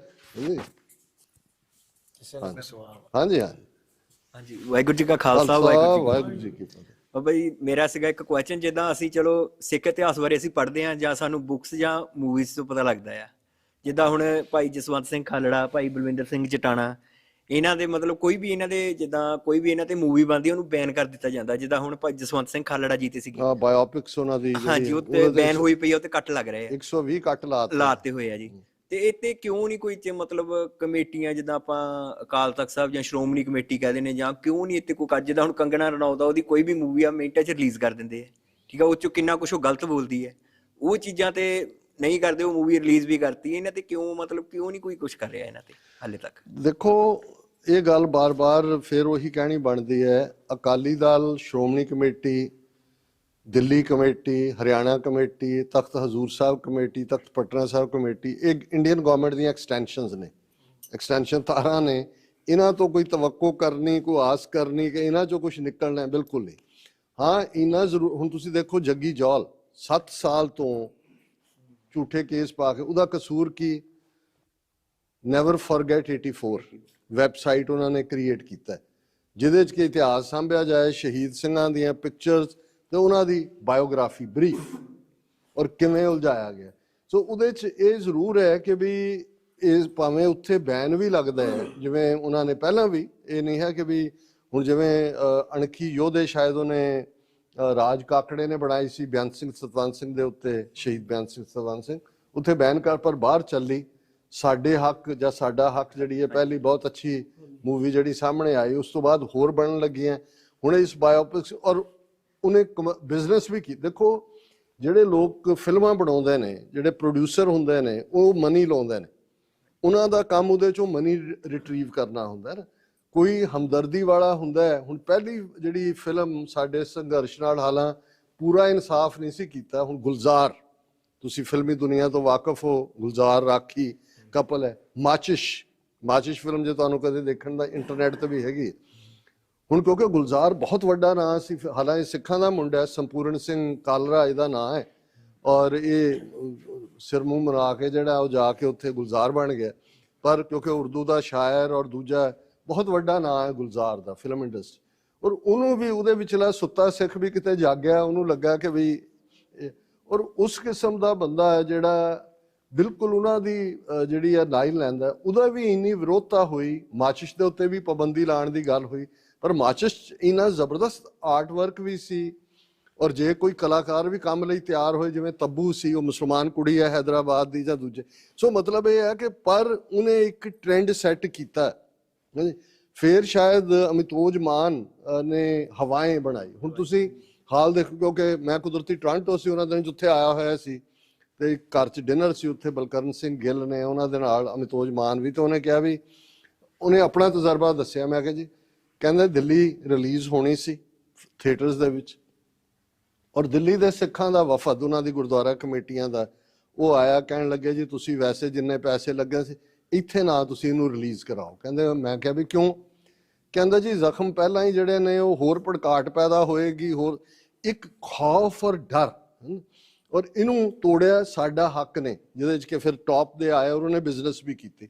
ਸੋ ਹੁਣ ਇਸ ਤੇ ਕੰਮ ਹੋ ਰਿਹਾ। ਹਾਲਾਂਕਿ ਕੋਈ ਤੁਸੀਂ ਅਦਰਵਾਈਜ਼ ਦੇਖੋ ਕਿ ਉਸੇ ਹੀ ਦਲਜੀਤ ਦੋਸਾਂਝ ਨੂੰ ਆ, ਮੈਂ ਕੱਲ ਹੀ ਜਰਮਨੀ 'ਚ ਉਹਦਾ ਕੰਸਰਟ ਕਿ ਕੀ ਹੈ, ਉਹ ਰੋਂਦੇ ਰੋਂਦੇ ਵਿਚਾਲੇ ਅੱਧ ਜੇ ਛੱਡ ਕੇ ਰਤਨ ਟਾਟਾ ਨੂੰ ਰੋਣ ਲੱਗ ਗਿਆ। ਮੈਂ ਕਿਹਾ, ਉਹ ਰਤਨ ਟਾਟਾ ਨੇ ਕੋਈ ਨਵੰਬਰ 84 ਦੀ ਕੋਈ ਮਦਦ ਕੀਤੀ, ਕੋਈ ਸਿੱਖਾਂ ਦੇ ਨਾਲ ਕੋਈ ਕਨੈਕਸ਼ਨ, ਕੋਈ ਪੰਜਾਬ ਦੇ ਨਾਲ ਇੰਨਾ ਵੱਡਾ? ਪਰ ਮੈਨੂੰ ਦੱਸ ਰਹੇ ਸੀ ਸਿੰਘ ਕਿ ਵੀ ਯੂਰਪ 'ਚੋਂ ਟੁੱਟ ਕੇ ਲੋਕ ਪਏ, ਵੀ ਮੀਂਹ ਵਰਦੇ 'ਚ ਸਾਰੇ ਨਿਚੜੇ ਵੀ, ਤੇ ਟੋਰਾਂਟੋ 'ਚ ਹੋਇਆ 25,000 ਬੰਦਾ ਜਿਹੜਾ ਉਹ ਸਟੇਡੀਅਮ। ਹੁਣ ਕਹਿਣ ਦਾ ਮਤਲਬ ਇਹ ਹੈ ਵੀ ਜਿਹੜਾ ਲੋਕਾਂ ਦਾ ਟ੍ਰੈਂਡ ਹੈ, ਹਾਲਾਂ ਇਹ ਨਹੀਂ ਹੈ ਵੀ ਅਸੀਂ ਕੋਈ ਕਲਾ ਦੇ ਖਿਲਾਫ ਹੈ, ਜਾਂ ਅਸੀਂ ਸਮਝਦੇ ਹਾਂ ਵੀ ਚਲੋ ਇਹਨਾਂ ਕਲਾਕਾਰਾਂ ਨੇ ਕਿਸਾਨ ਮੋਰਚੇ ਦੇ ਵੇਲੇ ਇੱਕ ਪੋਜ਼ਿਟਿਵ ਰੋਲ ਅਦਾ ਕੀਤਾ, ਇਸ ਲਈ ਅਸੀਂ ਇਹਨਾਂ ਤੇ ਥੋੜਾ ਜਿਹਾ ਹੱਥ ਹੌਲਾ ਰੱਖਦੇ ਹਾਂ ਨਾ, ਕਿ ਵੀ ਕੋਈ ਗੱਲ ਨਹੀਂ ਹੈ, ਕਿਸੇ ਵੇਲੇ ਤਾਂ ਕੰਮ ਆਏ, ਪੰਜਾਬ ਦੀ ਧਰਤੀ ਦਾ ਹੀ ਜਾਏ ਨੇ, ਕੋਈ ਨਹੀਂ ਮੁੜ ਆਉਣਗੇ ਇੱਧਰ ਨੂੰ। ਲੇਕਿਨ ਕਿਉਂਕਿ ਮਨੀ ਮੇਕਿੰਗ ਹੈ, ਦੂਸਰੇ ਪਾਸੇ ਤੁਸੀਂ ਉਸ ਕਿਸਮ ਦਾ ਇੱਧਰ, ਜੇ ਹੁਣ ਦਲਜੀਤ ਦੋਸਾਂਝ ਨੇ ਜਸਵੰਤ ਸਿੰਘ ਖਾਲੜਾ ਦਾ ਬਾਇਓਪਿਕਸ ਬਣਾਇਆ ਹੀ, ਉਹਦੀ ਇੰਨੀ ਕੁ ਵਿਰੋਧਤਾ ਸ਼ੁਰੂ ਹੋਈ ਕਿ ਉਹਨੂੰ ਕਾਊਂਟਰ ਕਰਨ ਲਈ ਉਹ ਬਦਮਾਸ਼ ਚਮਕੀਲਾ, ਉਹਦੀ ਫਿਲਮ ਬਣਾ ਕੇ ਉਹ ਚਮਕੀਲੇ ਨੂੰ ਚਮਕਾ ਦਿੱਤਾ ਵੀ ਉਹ ਨਾ ਬੰਦਿਆਂ 'ਚ, ਨਾ 3 'ਚ, ਨਾ 13 'ਚ, ਕੋਈ ਕਿਸੇ ਲੈਵਲ ਦਾ ਵੀ। ਉਹ ਖੁਸ਼ ਕਰਨ ਲਈ ਸੀ ਹਕੂਮਤ ਨੂੰ ਕਿ ਜੀ ਦੇਖੋ ਅਸੀਂ ਤਾਂ ਬਿਲਕੁਲ ਨਿਊਟਰਲ ਹੈ, ਅਸੀਂ ਉਹਨੂੰ ਚੱਲ ਲੈਣ ਦਿੱਤਾ। ਇਹ ਜਸਵੰਤ ਸਿੰਘ ਖਾਲੜਾ ਦੇ ਬਾਇਓਪਿਕਸ ਦੇ ਉੱਤੇ ਪਹਿਲਾਂ 44-45 ਕੱਟ ਸੀ, ਹੁਣ ਸੈਂਸਰ ਬੋਰਡ ਨੇ 100+ ਕੱਟ ਲਾਏ ਨੇ। ਸੋ ਉੱਥੇ ਇਵੇਂ ਹੀ ਰਹੇਗਾ। ਹਾਂ, ਬਾਹਰ ਸਿੱਖ ਜਿਹੜੇ ਰਿਸੋਰਸਫੁਲ ਨੇ, ਜਿਨ੍ਹਾਂ ਦੇ ਕੋਲ ਪੈਸੇ ਨੇ, ਉਹ ਜੇ ਚਾਹਣ ਤੇ ਇੱਥੇ ਤਾਂ ਸਾਨੂੰ ਕੋਈ ਨਹੀਂ ਰੋਕਦਾ। ਔਰ ਅੱਜ 5 ਮਿਲੀਅਨ ਸਿੱਖ ਭਾਰਤ ਦੇ ਨਕਸ਼ੇ ਦੀ ਕੈਦ ਤੋਂ ਬਾਹਰ ਹੈ। ਤੁਸੀਂ ਪੰਜਾਬ ਦੀ ਆਡੀਅנס ਛੱਡੋ, ਬਾਹਰਲੇ ਸਿੱਖਾਂ ਦੇ ਬੇਸ ਦੇ ਉੱਤੇ ਵੀ ਜਿਵੇਂ ਸਾਡੇ ਹੱਕ ਨੇ ਬਹੁਤ ਅੱਛੀ ਕਮਾਈ ਕੀਤੀ। ਕੋਈ ਵੀ ਸਟੈਂਡਰਡ ਫਿਲਮ ਜਿਹੜੀ ਹੈ ਉਹ ਇਸ ਪਾਸੇ ਨੂੰ ਆ ਸਕ, ਉੱਥੇ ਤਾਂ ਇਵੇਂ ਹੀ ਰਹੇਗਾ ਜੀ। ਉੱਥੇ ਉਹਨਾਂ ਨੇ ਉਹੀ ਕੁਝ ਚਲਾਣਾ ਹੈ ਜੋ ਇੰਡੀਅਨ ਸਟੇਟ ਨੂੰ ਸੂਟ ਕਰਦਾ ਹੈ। ਇੱਥੇ ਬਹੁਤ ਚੱਲੀ ਸਾਡਾ ਹੱਕ ਮੈਨੂੰ। ਹਾਂ ਨਹੀਂ ਦੇ ਮਿੰਟਡ ਟਨਸ ਆਫ ਮਨੀ। ਹਾਂ, ਉਹ ਬਹੁਤ ਵਧੀਆ ਸੀ, ਬਹੁਤ ਵਧੀਆ ਹੈ ਤੇ ਬਹੁਤ ਵਧੀਆ ਤਰੀਕੇ ਨਾਲ ਬਣੀ। ਹਾਂਜੀ ਪਿੱਛੇ ਬਾਈ ਐਵੇਂ ਸੰਗਦੇ ਹੋ, ਇਟਲੀ ਆ ਕੇ ਥੋੜੀ ਸੰਗਿਆ ਜਾਂਦਾ, ਪੰਜਾਬ 'ਚ ਤਾਂ ਸਮਝ ਆਇਆ ਹੁਣ। ਇੰਨੇ ਤੁਸੀਂ ਕਿੰਨੇ ਨਾਲੇ ਮੈਕਸੀਕੋ ਕਿੱਥੋਂ ਟੱਪ ਕੇ ਆਏ ਹੋਵੋਗੇ, ਸਾਰੇ ਐਕਸਪੀਰੀਅੰਸ ਨੇ ਤੁਹਾਡੇ। ਮਤਲਬ ਆ ਜਿਹੜੇ ਹੁਣ ਆਪਣੇ ਇਲੈਕਸ਼ਨ ਲੈ ਲਓ, ਮਾਈਕ ਲੈ ਲਓ। ਅਗਲੇ 15 ਮਿੰਟ 'ਚ ਅਸੀਂ ਵਾਈਂਡ ਅਪ ਕਰ ਦਿਆਂਗੇ। ਤੁਸੀਂ ਵੀ ਸਾਰਿਆਂ ਨੇ ਕੱਲ ਨੂੰ ਕੰਮਾਂ ਤੇ ਜਾਣਾ ਹੋਣਾ। ਹਾਂਜੀ, ਸਾਰਿਆਂ ਨੂੰ ਵਾਹਿਗੁਰੂ ਜੀ ਕਾ ਖਾਲਸਾ, ਵਾਹਿਗੁਰੂ ਜੀ ਕੀ ਫਤਿਹ। ਆ ਜਿਹੜਾ ਆਪਣੇ ਇਲੈਕਸ਼ਨ ਹੋ ਰਹੇ ਸਿੱਖਾਂ ਦੇ, ਹੁਣ ਵੀ ਮਤਲਬ ਹੋਰ ਕਿੰਨਾ ਕੁ ਸਮਾਂ ਵੇਟ ਕਰਨੀ ਪਊਗੀ ਹਜੇ? ਕਿਹੜੀ ਇਲੈਕਸ਼ਨਸ ਦੀ ਗੱਲ? ਜਿਹੜੇ ਆਪਣੇ ਖਾਲਸੇ ਦੇ ਇਲੈਕਸ਼ਨ ਰੈਫਰੈਂਡਮ 2020। ਹਾਂਜੀ, ਰੱਖ ਦਿਓ ਥੱਲੇ। ਦੇਖੋ, 3 ਕਿਸਮ ਦੇ ਰੈਫਰੈਂਡਮ ਹੁੰਦੇ ਨੇ। ਇੱਕ ਹੁੰਦਾ ਹੈ ਜਿਹੜਾ ਯੂਨਾਈਟਿਡ ਨੇਸ਼ਨਸ ਕਰਵਾਉਂਦਾ ਹੈ। ਯੂਨਾਈਟਿਡ ਨੇਸ਼ਨਸ 193 ਮੁਲਕਾਂ ਦੀ ਬਾਡੀ ਹੈ ਜਿਹੜੀ ਆਫੀਸ਼ੀਅਲੀ ਉਸ ਹਾਲਤ 'ਚ ਯੂਨਾਈਟਿਡ ਨੇਸ਼ਨਸ ਕਰਵਾਉਂਦਾ ਹੈ ਜਦੋਂ ਕਿ ਜਿਸ ਦੇਸ਼ 'ਚ ਹੋਣਾ ਉਹਦੀ ਹਕੂਮਤ ਮੰਨਦੀ ਹੈ। ਜਿਵੇਂ ਯੂਨਾਈਟਿਡ ਨੇਸ਼ਨਸ ਦੇ ਰੈਫਰੈਂਡਮ ਦੇ ਨਾਲ ਈਸਟ ਤੈਮੂਰ ਜਿਹੜਾ ਇੰਡੋਨੇਸ਼ੀਆ ਦਾ ਹਿੱਸਾ ਸੀ, 18,000 ਆਈਲੈਂਡ ਨੇ ਇੰਡੋਨੇਸ਼ੀਆ ਦੇ, ਯੂਨਾਈਟਿਡ ਨੇਸ਼ਨ ਨੇ ਕਰਵਾਇਆ, ਈਸਟ ਤੈਮੂਰ ਅੱਡ ਮੁਲਕ ਬਣਿਆ। ਇਸੇ ਤਰ੍ਹਾਂ ਸਾਊਥ ਸੁਡਾਨ ਮੁਲਕ ਦੇ ਵਿੱਚੋਂ ਜਿਹੜਾ ਸਾਊਥ ਸੁਡਾਨ ਹੈ, ਕਿਉਂਕਿ ਸੁਡਾਨ ਦਾ ਇੱਕ ਹਿੱਸਾ ਮੁਸਲਮਾਨ ਨੇ, ਇੱਕ ਹਿੱਸਾ ਈਸਾਈ ਨੇ, ਉਹ ਯੂਨਾਈਟਿਡ ਨੇਸ਼ਨਸ ਨੇ ਕਰਵਾਇਆ, ਉਹ ਵੀ ਅੱਡ ਮੁਲਕ ਬਣਿਆ। ਦੂਸਰੀ ਕਲਾਸ ਰੈਫਰੈਂਡਮ ਦੀ ਹੁੰਦੀ ਹੈ, ਜਿਹੜਾ ਜਿਸ ਮੁਲਕ ਦੇ ਨਾਲ ਝਗੜਾ ਚੱਲ ਰਿਹਾ ਹੁੰਦਾ ਹੈ, ਉਸ ਮੁਲਕ ਦੀ ਹਕੂਮਤ ਕਹੇ ਕਿ ਵੀ ਅਸੀਂ ਤੁਹਾਨੂੰ ਪੁੱਛ ਲੈਂਦੇ ਹਾਂ ਤੁਸੀਂ ਕੀ ਕਰਨਾ। ਜਿਵੇਂ ਕੈਨੇਡਾ ਦੇ ਵਿੱਚ ਕਿਊਬੈਕ ਹੈ, ਕਿਊਬੈਕ ਇੱਕ ਸੂਬਾ ਹੈ ਉਹਨਾਂ ਦਾ, ਜਿੱਥੇ ਫ੍ਰੈਂਚ ਮੂਲ ਦੇ ਲੋਕ ਬਹੁਤ ਨੇ, ਤੇ ਉਹਨਾਂ ਦੀ ਹਮੇਸ਼ਾ ਸ਼ਿਕਾਇਤ ਹੁੰਦੀ ਹੈ ਵੀ ਕੈਨੇਡਾ ਸਾਡੇ ਨਾਲ ਧੱਕਾ ਕਰਦਾ। ਹਾਲਾਂ ਕੈਨੇਡਾ 'ਚ ਜਿੱਥੇ ਅੰਗਰੇਜ਼ੀ ਹੈ ਨਾਲ ਫ੍ਰੈਂਚ ਵੀ ਹੁੰਦੀ ਹੈ, ਦੂਜਾ ਵੀ ਹੈ। ਕੈਨੇਡਾ ਦੇ ਵਿੱਚ ਕਿਊਬੈਕ ਸੂਬੇ 'ਚ 2 ਵਾਰ ਰੈਫਰੈਂਡਮ ਹੋਇਆ, 1980 ਤੇ 1995 'ਚ। 1-2% ਨਾਲ ਰਹਿ ਗਿਆ ਕਿ ਵੀ ਅੱਡ ਹੋਣ। ਅੱਜ ਵੀ ਕੈਨੇਡਾ ਦੇ ਵਿੱਚ ਇੱਕ ਸਿਆਸੀ ਪਾਰਟੀ ਹੈ ਜਿਹਦਾ ਨਾਂ ਹੈ ਬਲੋਕ ਕਿਊਬੈਕੋਇਸ। ਉਹਨਾਂ ਦੇ 22-23 ਹੁਣ MP ਨੇ, ਕਿਸੇ ਵੇਲੇ ਉਹਨਾਂ ਦੇ 35-36 ਤੱਕ ਵੀ ਸੀ। ਸੋ ਇਹ ਹੁਣ, ਔਰ ਜਾਂ ਜਿਵੇਂ 2017 'ਚ UK ਦੇ ਵਿੱਚ ਸਕਾਟਲੈਂਡ ਦੇ ਵਿੱਚ ਉਹਨਾਂ ਨੇ ਕਰਵਾਇਆ, ਉਹ ਵੀ 3-4% ਦੇ ਨਾਲ ਰਹਿ ਗਿਆ। ਇਹ ਸੈਕੰਡ ਪਾਰਟ ਹੈ। ਹੁਣ ਜਿਹੜਾ ਖਾਲਿਸਤਾਨ ਰੈਫਰੈਂਡਮ ਹੈ, ਜਿਹਨੂੰ ਨੌਨ ਬਾਈਂਡਿੰਗ ਅਸੀਂ ਕਹਿੰਦੇ ਹਾਂ, ਵੀ ਇਹ ਕਿਸੇ ਤੇ ਲਾਗੂ ਨਹੀਂ ਹੁੰਦਾ, ਯੂਨਾਈਟਿਡ ਨੇਸ਼ਨ ਜਾਂ ਨੇਸ਼ਨ ਵਾਈਜ਼ ਨਹੀਂ ਹੈ, ਇਹ ਤੁਹਾਡਾ ਇੱਕ ਕੇਸ ਬਿਲਟ ਕਰਨ ਦੇ ਵਿੱਚ ਹੈਲਪਫੁਲ ਹੋਏਗਾ ਜਾਂ ਹੁੰਦਾ ਹੈ, ਕਿ ਜਿਹਦੇ 'ਚ ਕਿ ਤੁਸੀਂ, ਕਿਉਂਕਿ ਪੰਜਾਬ 'ਚ ਤਾਂ ਉਹਨਾਂ ਨੇ ਨਾ, ਹੁਣ ਜਦੋਂ ਦੇਣਗੇ ਪੰਜਾਬ 'ਚ ਕਾਲ, ਅਲਟੀਮੇਟਲੀ ਬਹੁਤ ਸਾਰੀਆਂ ਚੀਜ਼ਾਂ ਤਾਂ ਉੱਥੋਂ ਹੀ ਆਉਣਗੀਆਂ, ਪਰ ਅਜੇ ਕਿਉਂਕਿ ਬਾਹਰਲੇ ਮੁਲਕਾਂ ਦੇ ਵਿੱਚ ਇਹ ਰੈਫਰੈਂਡਮ ਚੱਲਿਆ, ਜਿਹੜਾ ਲੱਖਾਂ ਦੀ ਗਿਣਤੀ 'ਚ ਲੋਕ ਆਏ, ਇਹਨੇ ਤੁਹਾਡਾ ਇੱਕ ਕੇਸ ਬਿਲਟ ਕੀਤਾ ਯੂਨਾਈਟਿਡ ਨੇ। ਅਜੇ ਇੱਕ ਲੰਬੀ ਵਾਟ ਹੈ ਜਿਹਦੇ 'ਚ ਤੁਹਾਡਾ ਹੌਲੀ ਇੱਕ ਸਟੇਜ, ਜਿਵੇਂ ਹੁਣ ਅਮਰੀਕਾ ਦੀ ਦਿਲਚਸਪੀ ਹੋ ਰਹੀ ਹੈ ਸਿੱਖਾਂ, ਜੇ ਅਮਰੀਕਾ ਨੂੰ ਲੱਗਾ ਕਿ ਵੀ ਖਾਲਿਸਤਾਨ ਉਹਨਾਂ ਦੇ ਇੰਟਰਸਟ ਦੇ ਵਿੱਚ ਵੀ ਫਿੱਟ ਬਹਿੰਦਾ, ਉਹ ਭਾਰਤ ਨੂੰ ਪ੍ਰੈਸ਼ਰਾਈਜ਼ ਕਰਨਗੇ ਕਿ ਭਾਈ ਕਰਵਾਓ, ਅੱਡ ਕਰੋ ਇਹਨਾਂ ਨੂੰ ਜਾਂ ਮੌਕਾ ਦਿਓ ਇਹਨਾਂ ਨੂੰ। ਲੇਕਿਨ ਇਹ ਅਜੇ ਇੱਕ ਮੂਵਮੈਂਟ ਹੈ, ਜਿਹੜੀ ਅਵੇਕਨਿੰਗ ਦੀ ਮੂਵਮੈਂਟ ਹੈ, ਜਿਹਦੇ 'ਚ ਅਸੀਂ ਆਪਣਾ ਕੇਸ ਬਿਲਟ ਕਰ ਰਹੇ ਹਾਂ। ਸੋ ਇਹਨੂੰ ਕਿੰਨਾ ਵਕਤ ਲੱਗੇਗਾ, ਉੱਥੋਂ ਦੇ ਹਾਲਾਤ ਕਿਵੇਂ ਬਣਦੇ ਨੇ, ਮੋਦੀ ਐਂਡ ਕੰਪਨੀ ਜਿਸ ਰਸਤੇ ਤੇ ਤੁਰੇ ਹੋਏ ਨੇ, ਉਹ ਸਾਡਾ ਕੰਮ। ਜਿਵੇਂ ਇੱਕ ਸੱਜਣ ਮੈਨੂੰ ਪੁੱਛਣ ਲੱਗੇ, ਡਾਕਟਰ ਸਾਹਿਬ ਖਾਲਿਸਤਾਨ ਕਦੋਂ ਬਣਾ ਰਹੇ ਹੋ? ਮੈਂ ਕਿਹਾ ਜੀ ਅਸੀਂ ਠੇਕੇ ਤੇ ਦੇ ਦਿੱਤਾ, ਹੁਣ ਮੋਦੀ ਬਣਾਊਗਾ। ਕਿਉਂਕਿ ਜਿਸ ਕਿਸਮ ਦੀਆਂ ਉਹਨਾਂ ਦੀਆਂ ਨੀਤੀਆਂ ਨੇ, ਅਲਟੀਮੇਟਲੀ ਉਹ ਧੱਕ ਰਹੇ ਨੇ ਉਸ ਪਾਸੇ ਨੂੰ, ਤੇ ਉਹਦੇ ਚੋਂ ਹੀ ਜਦੋਂ ਮੁਲਕ ਨਿਕਲਦੇ ਨੇ, ਹਾਲਾਤਾਂ ਚੋਂ ਨਿਕਲਦੇ ਨੇ, ਆਪਣੇ ਆਪ 'ਚ ਜੇ ਅਸੀਂ ਇਹ ਕਹੀਏ, ਕਿਉਂਕਿ ਨੌਨ ਬਾਈਂਡਿੰਗ ਦਾ ਮਤਲਬ ਇਹ ਹੈ ਕਿ ਵੀ ਇਹ ਯੂਨਾਈਟਿਡ ਨੇਸ਼ਨ ਜਾਂ ਵਿਦਨ ਨਹੀਂ ਹੈ, ਇਹ ਅਸੀਂ ਆਪਣਾ ਕੇਸ ਬਿਲਟ ਕਰ ਰਹੇ ਹਾਂ ਦੁਨੀਆ ਦੇ ਵਿੱਚ ਕਿ ਅਸੀਂ ਭਾਰਤ ਨਾਲ ਨਹੀਂ ਰਹਿਣਾ ਚਾਹੁੰਦੇ। ਜੀ ਲਾਸਟ ਕੁਐਸਚਨ। ਬਸ ਮੇਰੇ ਹਿਸਾਬ ਨਾਲ ਤੁਸੀਂ ਕੋਈ ਵਿਚਾਰ ਆਪਣਾ ਹੋਰ ਇਹਦੇ ਬਾਰੇ ਦਿਓ ਆਪਣੇ। ਵਾਹਿਗੁਰੂ ਜੀ ਕਾ ਖਾਲਸਾ, ਵਾਹਿਗੁਰੂ ਜੀ ਕੀ ਫਤਿਹ। ਮੇਰਾ ਸਵਾਲ ਇਹ ਹੈ ਜੀ, ਭਾਈ ਅੰਮ੍ਰਿਤਪਾਲ ਸਿੰਘ ਜੀ ਵਾਸਤੇ ਸਿੱਖ ਜਥੇਬੰਦੀਆਂ ਕੀ ਕਰ ਰਹੀਆਂ ਨੇ? ਕਿਉਂਕਿ ਜਿੱਦਾਂ ਉਹਨਾਂ ਦਾ ਚਿਹਰਾ ਬਹੁਤ ਉੱਭਰਿਆ ਸੀਗਾ ਪੰਜਾਬ 'ਚ, ਉਹਨਾਂ ਨੇ ਬੜੇ ਨੌਜਵਾਨ ਸਿੱਖਾਂ ਨੂੰ ਅੰਮ੍ਰਿਤ ਛਕਾਇਆ, ਤੇ ਉਹਦੇ ਤੋਂ ਦੇਖ ਕੇ ਹੀ ਹੋਰ ਨੌਜਵਾਨ ਅੱਗੇ ਨਹੀਂ ਆਉਣਾ ਚਾਹੁੰਦੇ। ਜਿਸ ਤਰ੍ਹਾਂ ਉਹਨਾਂ ਨੂੰ NSA ਲਾ ਕੇ ਸਜ਼ਾ ਵੀ ਉਹਨਾਂ ਨੇ ਆਪਣੀ ਪੂਰੀ ਕਰ ਲਈ, ਫਿਰ ਦੁਬਾਰਾ MP ਦੀ ਇਲੈਕਸ਼ਨ ਵੀ ਜਿੱਤੇ, ਪਰ ਜਿਹੜੇ ਬਾਹਰ ਆਪਣੇ ਸਿੱਖ ਜਥੇਬੰਦੀਆਂ ਨੇ ਉਹ ਕੀ ਉਪਰਾਲਾ ਕਰ ਰਹੀਆਂ? ਜੀ ਦੇਖੋ, ਜਿਹੜੀ ਕਿਸਾਨ ਮੂਵਮੈਂਟ ਤੋਂ ਬਾਅਦ ਜਿਹੜੀ ਇੱਕ ਬਹੁਤ ਵੱਡੀ ਕੰਟਰੀਬਿਊਸ਼ਨ ਸਾਡੇ ਕਾਜ਼ ਨੂੰ ਪੰਜਾਬ 'ਚ ਉਭਾਰਨ ਦੀ ਹੋਈ, ਦੀਪ ਸਿੱਧੂ ਪਹਿਲਾ ਉਹ ਆਈਕੋਨਿਕ ਫਿਗਰ ਸੀ। ਔਰ ਮੈਂ ਸਮਝਦਾ ਵੀ ਬਹੁਤ ਵਾਰ ਸਾਡਾ ਇੱਕ ਵਰਤਾਰਾ, ਪਤਾ ਨਹੀਂ ਕੌਮੀ ਕਮਜ਼ੋਰੀ ਕਿੱਥੋਂ ਆਈ, ਜਦੋਂ ਕੋਈ ਜਿਉਂਦਾ ਹੁੰਦਾ ਅਸੀਂ ਉਹਨੂੰ ਰੋਲਣ 'ਚ ਕੋਈ ਕਸਰ ਨਹੀਂ ਰੱਖਦੇ, ਤੇ ਸ਼ਰਧਾਂਜਲੀਆਂ ਅਸੀਂ ਬਾਅਦ 'ਚ ਹੀ ਦੇਣੀਆਂ ਹੁੰਦੀਆਂ ਨੇ।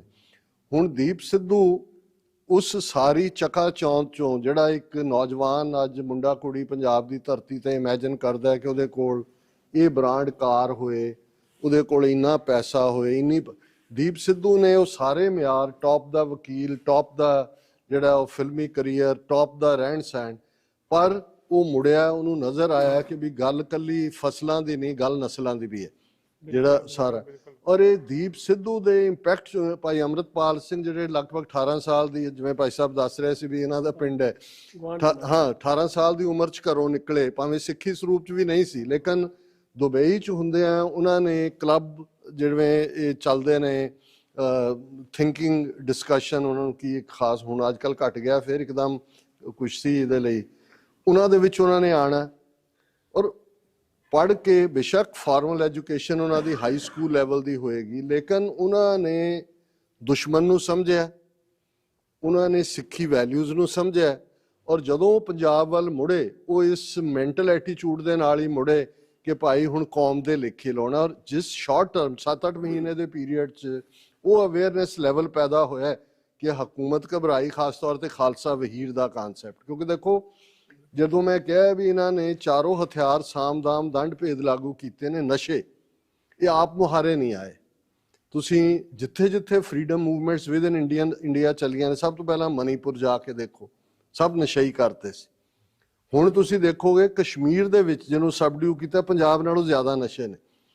ਪੰਜਾਬ ਦਾ ਕੋਈ ਹੁਣ ਕਿਵੇਂ ਸਾਰੀ ਡਿਸਟ੍ਰੀਬਿਊਸ਼ਨ ਔਰ ਕਿਸ ਲੈਵਲ ਤੇ ਕੌਣ ਲੋਕ, ਬਿਊਰੋਕਰੈਟ, ਪੁਲਿਸ, ਪੋਲੀਟੀਸ਼ੀਅਨ ਸਾਰੇ ਇਨਵੋਲਵ ਨੇ। ਹੁਣ ਅੰਮ੍ਰਿਤਪਾਲ ਸਿੰਘ ਹੋਰਾਂ ਦਾ ਜਿਹੜਾ ਪ੍ਰਚਾਰ ਦਾ ਵੀ ਢੰਗ ਸੀ, ਨਸ਼ੇ ਛਡਾਓ ਤੇ ਅੰਮ੍ਰਿਤ ਛਕੋ, ਕਿਉਂਕਿ ਜਦੋਂ ਤੁਸੀਂ ਇੱਕ ਐਡਿਕਸ਼ਨ ਤੁਹਾਡਾ ਮੈਂਟਲ ਲੈਵਲ ਹੁੰਦਾ ਹੈ, ਉਹਨੂੰ ਛੱਡਣ ਦੇ ਲਈ ਤੁਹਾਨੂੰ ਕੋਈ ਨਾ ਕੋਈ ਸਟਰੋਂਗ ਫਰਮ ਸਹਾਰਾ ਚਾਹੀਦਾ, ਉਹ ਗੁਰੂ ਦਾ ਸਹਾਰਾ ਹੀ ਹੁੰਦਾ। ਹੁਣ ਉਹ ਇੰਨੀ ਕੁ ਤੇਜ਼ੀ ਨਾਲ ਪਪੂਲਰ ਹੋਏ ਕਿ ਹਕੂਮਤ ਨੂੰ, ਜਿਨ੍ਹਾਂ ਨੇ ਦੀਪ ਸਿੱਧੂ ਨੂੰ ਵੀ ਐਲੀਮੀਨੇਟ ਕੀਤਾ ਫਾਈਨਲੀ, ਈਵਨ ਸਿੱਧੂ ਮੂਸੇਵਾਲਾ ਜਿਹਦੇ 1-2 ਗੀਤਾਂ ਨਹੀਂ ਉਹਨਾਂ ਨੂੰ, ਹਾਲਾਂਕਿ ਮੇਰਾ ਆਈਡੀਅਲ ਨਹੀਂ ਸੀ ਜਾਂ ਬਹੁਤਿਆਂ ਦਾ ਵੀ ਨਾ ਹੋਏਗਾ, ਅਜੇ ਵੀ ਮੈਨੂੰ ਉਹਦਾ ਉਹ ਸਮਝ ਨਹੀਂ ਆਉਂਦਾ ਜਦੋਂ ਗਾ ਰਿਹਾ, ਪਰ ਇੱਕ ਗੱਲ ਦੁਸ਼ਮਣ ਨੂੰ ਸਮਝ ਆਈ ਵੀ ਇਹਦੇ ਮਿਲੀਅਨਸ ਆਫ ਫੈਨਸ ਨੇ। ਪਹਿਲੀ ਵਾਰ ਪੰਜਾਬੀ ਫਿਲਮ ਇੰਡਸਟਰੀ 1200 ਕਰੋੜ ਦੀ ਬਿਜ਼ਨਸ ਕਰਨ ਲੱਗ ਗਈ ਵੀ ਇੰਗਲਿਸ਼ ਔਰ ਇੱਕ ਹਿੰਦੀ ਸਿਨੇਮਾ ਤੋਂ ਬਾਅਦ ਇੰਟਰਨੈਸ਼ਨਲ ਲੈਵਲ ਤੇ। ਕਿਵੇਂ ਉਹਨਾਂ ਨੇ ਉਹ ਸਾਰਾ ਕਲਚਰ ਖੜਾ ਕੀਤਾ, ਔਰ ਫਿਰ ਜਿਵੇਂ ਨਹਿਰ ਬਾਰੇ ਬਲਵੰਦਰ ਸਿੰਘ ਜਟਾਣਾ ਵਾਲਾ ਉਹਨਾਂ ਦਾ ਗੀਤ ਬਾਅਦ ਚ ਆਇਆ, ਜਦੋਂ ਈਵਨ ਸਿੱਧੂ ਮੂਸੇਵਾਲਾ ਦਾ ਵੀ ਮਰਡਰ ਉਸੇ ਕਹਾਣੀ ਦਾ ਹਿੱਸਾ ਹੈ। ਅੰਮ੍ਰਿਤਪਾਲ ਸਿੰਘ ਨੂੰ ਜਦੋਂ ਜੇ ਉਹਨਾਂ ਨੇ ਫੜਨਾ ਹੀ ਹੁੰਦਾ ਤੇ ਉਹ ਤਾਂ ਵਿਚਰਦੇ ਸੀ ਲੋਕਾਂ 'ਚ, ਮਕਸਦ ਉਹਨਾਂ ਦਾ ਉਹਨੂੰ ਮਾਰਨਾ ਸੀ ਅੰਮ੍ਰਿਤਪਾਲ ਸਿੰਘ ਨੂੰ, ਜਿਸ ਤਰੀਕੇ ਨਾਲ ਰੇਡ ਕੀਤਾ ਜਾਂ ਦੂਜਾ ਮੁਕਾਬਲਾ ਹੋਏ। ਇਹ ਗੁਰੂ ਦੀ ਆਪਣੀ ਕਲਾ ਹੁੰਦੀ। ਹਾਲਾਂ ਜਦੋਂ ਉਹ ਐਸਕੇਪ ਕਰ ਰਿਹਾ ਸੀ, ਇੱਕ ਤਬਕਾ ਸਾਡਾ ਵੀ ਜਿਹੜਾ ਸਾਡੇ ਰੈਂਕਸ ਵਾਲਾ ਹੀ ਹੈ, ਉਹ ਕੋਈ ਸਰਕਾਰ ਨਾਲ ਜੋੜ ਰਿਹਾ ਸੀ, ਕੋਈ ਉਧਰ ਜੋੜ ਰਿਹਾ ਸੀ, ਕੋਈ ਹਿਰਾਸਤ 'ਚ ਰੱਖੇ।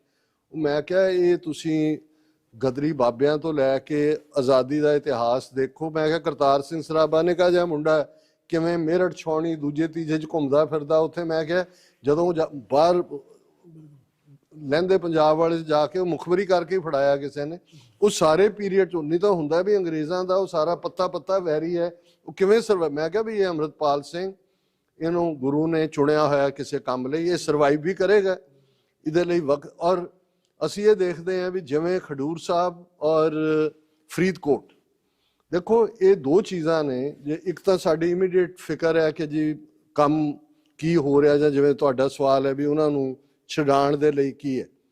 ਮੈਨੂੰ ਇਹ ਲੱਗਦਾ ਹੈ ਕਿ ਵੀ ਹਕੂਮਤ ਨੇ ਪਹਿਲਾਂ ਤਾਂ ਇਸ ਵੀ ਸਹੁੰ ਹੀ ਨਹੀਂ ਚੁਕਾਉਣਗੇ। ਹੁਣ ਉਹ ਕਸ਼ਮੀਰ ਵਾਲਾ ਵੀ ਇੱਕ ਰਸ਼ੀਦ ਇੰਜੀਨੀਅਰ ਜਿਹਨੂੰ ਮਨੀ ਲਾਂਡਰਿੰਗ 'ਚ ਫੜਿਆ ਹੋਇਆ ਸੀ, ਔਰ ਸਿਮਿਲਰ ਸਿਚੁਏਸ਼ਨ ਸੀ, ਜਦੋਂ ਉਹਨੂੰ ਸਹੁੰ ਚੁਕਾਈ ਸਾਨੂੰ ਲੱਗਾ ਵੀ ਹੁਣੇ ਅੰਮ੍ਰਿਤਪਾਲ ਸਿੰਘ ਹੋਰਾਂ ਨੂੰ ਵੀ ਸਹੁੰ ਚੁਕਾਉਣਗੇ।